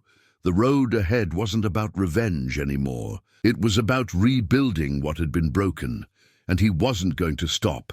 Not now. Not ever. The desert stretched for miles in every direction, a vast emptiness under a sky bruised with the last remnants of fire and smoke. Elias Grayson sat in the back of the stolen armored transport, his rifle resting across his lap, his breath steady despite the war still thundering in his ears. The compound was gone, reduced to rubble, and Margaret Harrington had vanished into the night. But this wasn't a victory. Not yet. It was a warning shot. Across from him, Price checked his ammo, his expression grim. She's still out there. Grayson nodded. Yeah. Dempsey sat beside him, rolling his shoulders. She's got an army, the government's compromised, and we just pissed off the most dangerous woman in the country. What's the play now? Grayson exhaled. We make her chase us. Delgado, sitting in the driver's seat, glanced at them through the rearview mirror. You're serious? She just tried to wipe us off the map and you want to bait her? Grayson leaned forward. She's not going to stop. You heard her. She wanted control, not chaos. She expected Kane to be the villain, expected the people to beg for someone to take charge. But they didn't. They fought back. They're still fighting back. Dempsey rubbed his jaw. You think she's scared? Grayson shook his head. No, but she's desperate. And desperate people made mistakes. Price stared out the window. The protests haven't stopped. People are still in the streets. They want answers. And now they're starting to figure out who was really behind it all. That was what Harrington hadn't counted on. She had orchestrated the perfect collapse, used Kane as a wrecking ball, let the White House fall so she could be the one to rebuild it in her image. But people weren't falling in line. They had seen the truth, and no amount of political spin could bury it now. The American people were done waiting. And that was Harrington's problem now. Delgado steered the vehicle off the main road, heading toward the mountains, toward a safe zone where they could regroup. So what? We just keep running? Keep hitting her until we get lucky? Grayson's gaze hardened. No, we force her out. Dempsey frowned. How? Grayson checked his rifle, adjusting the sling. We take the fight public. No more shadows, no more quiet assassinations. She spent years controlling things from behind the curtain. We rip it down. Price nodded slowly. And when she comes for us? Grayson smirked. Then we end this. 48 hours later, the country was boiling over. Margaret Harrington had gone into hiding, her network scrambling, her political allies distancing themselves, pretending they had no idea what had been happening beneath their own noses. But the people weren't buying it. Leaked documents, testimonies from former operatives, names, dates, plans for a controlled power shift, using Kane Lawson's attack as the catalyst. Every news station was covering it. The footage from the Sonora raid, Grayson and his team storming Harrington's compound, was now public. Millions of people had watched in real time as Harrington's private army failed to silence the last people standing in her way. And now the country knew the truth. The protests outside Washington had tripled overnight. Government officials were being forced to resign. The intelligence community was fractured, with some agencies pushing to hunt Harrington down, while others were still covering for her. But she wasn't hiding in the shadows anymore. She was on the run, and for the first time, she was losing control. A secure location, somewhere in the Rockies. The safe house was quiet, hidden deep in the mountains, the kind of place where no one could track them unless they already knew exactly where to look. Snow dusted the ground outside, the air sharp and cold. Grayson stood by the window, sipping a cup of black coffee, watching the horizon. He could feel it in his bones.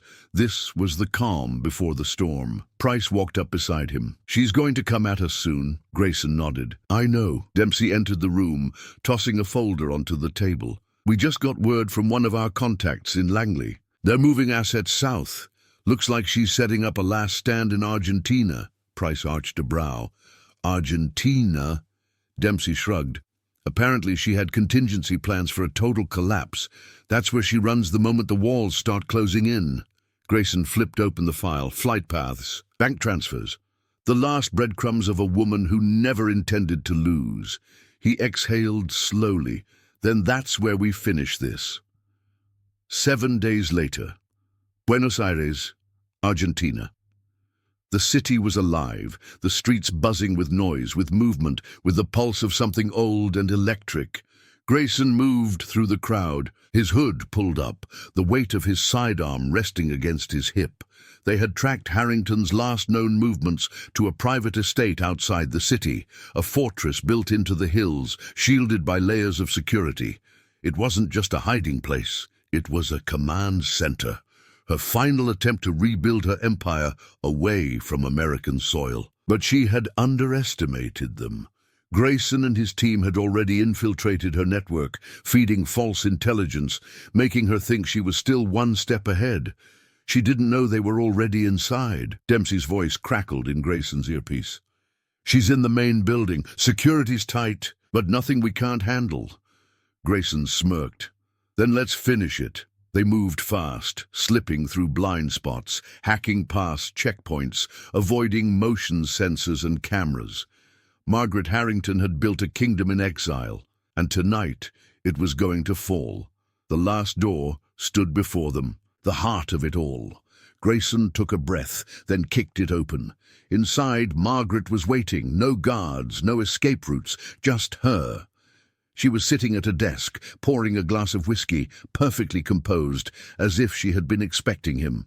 She glanced up, smiling faintly. "Took you long enough." Grayson stepped forward, gun raised. "It's over. Margaret swirled her drink. Is it? Grayson didn't blink. You ran. You lost.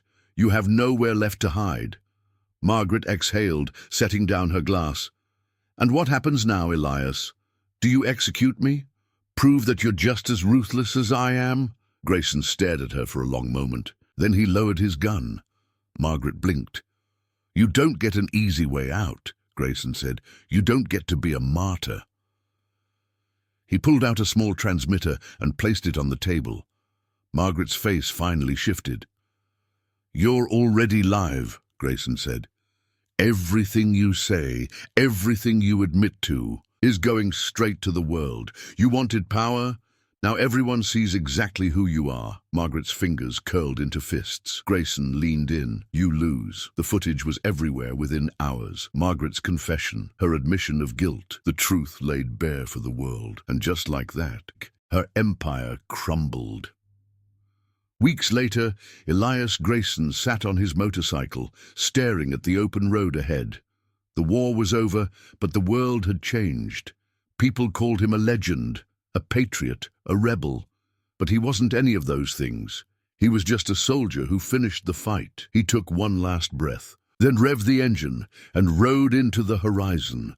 The legend of Elias Grayson had begun, and the world would never forget.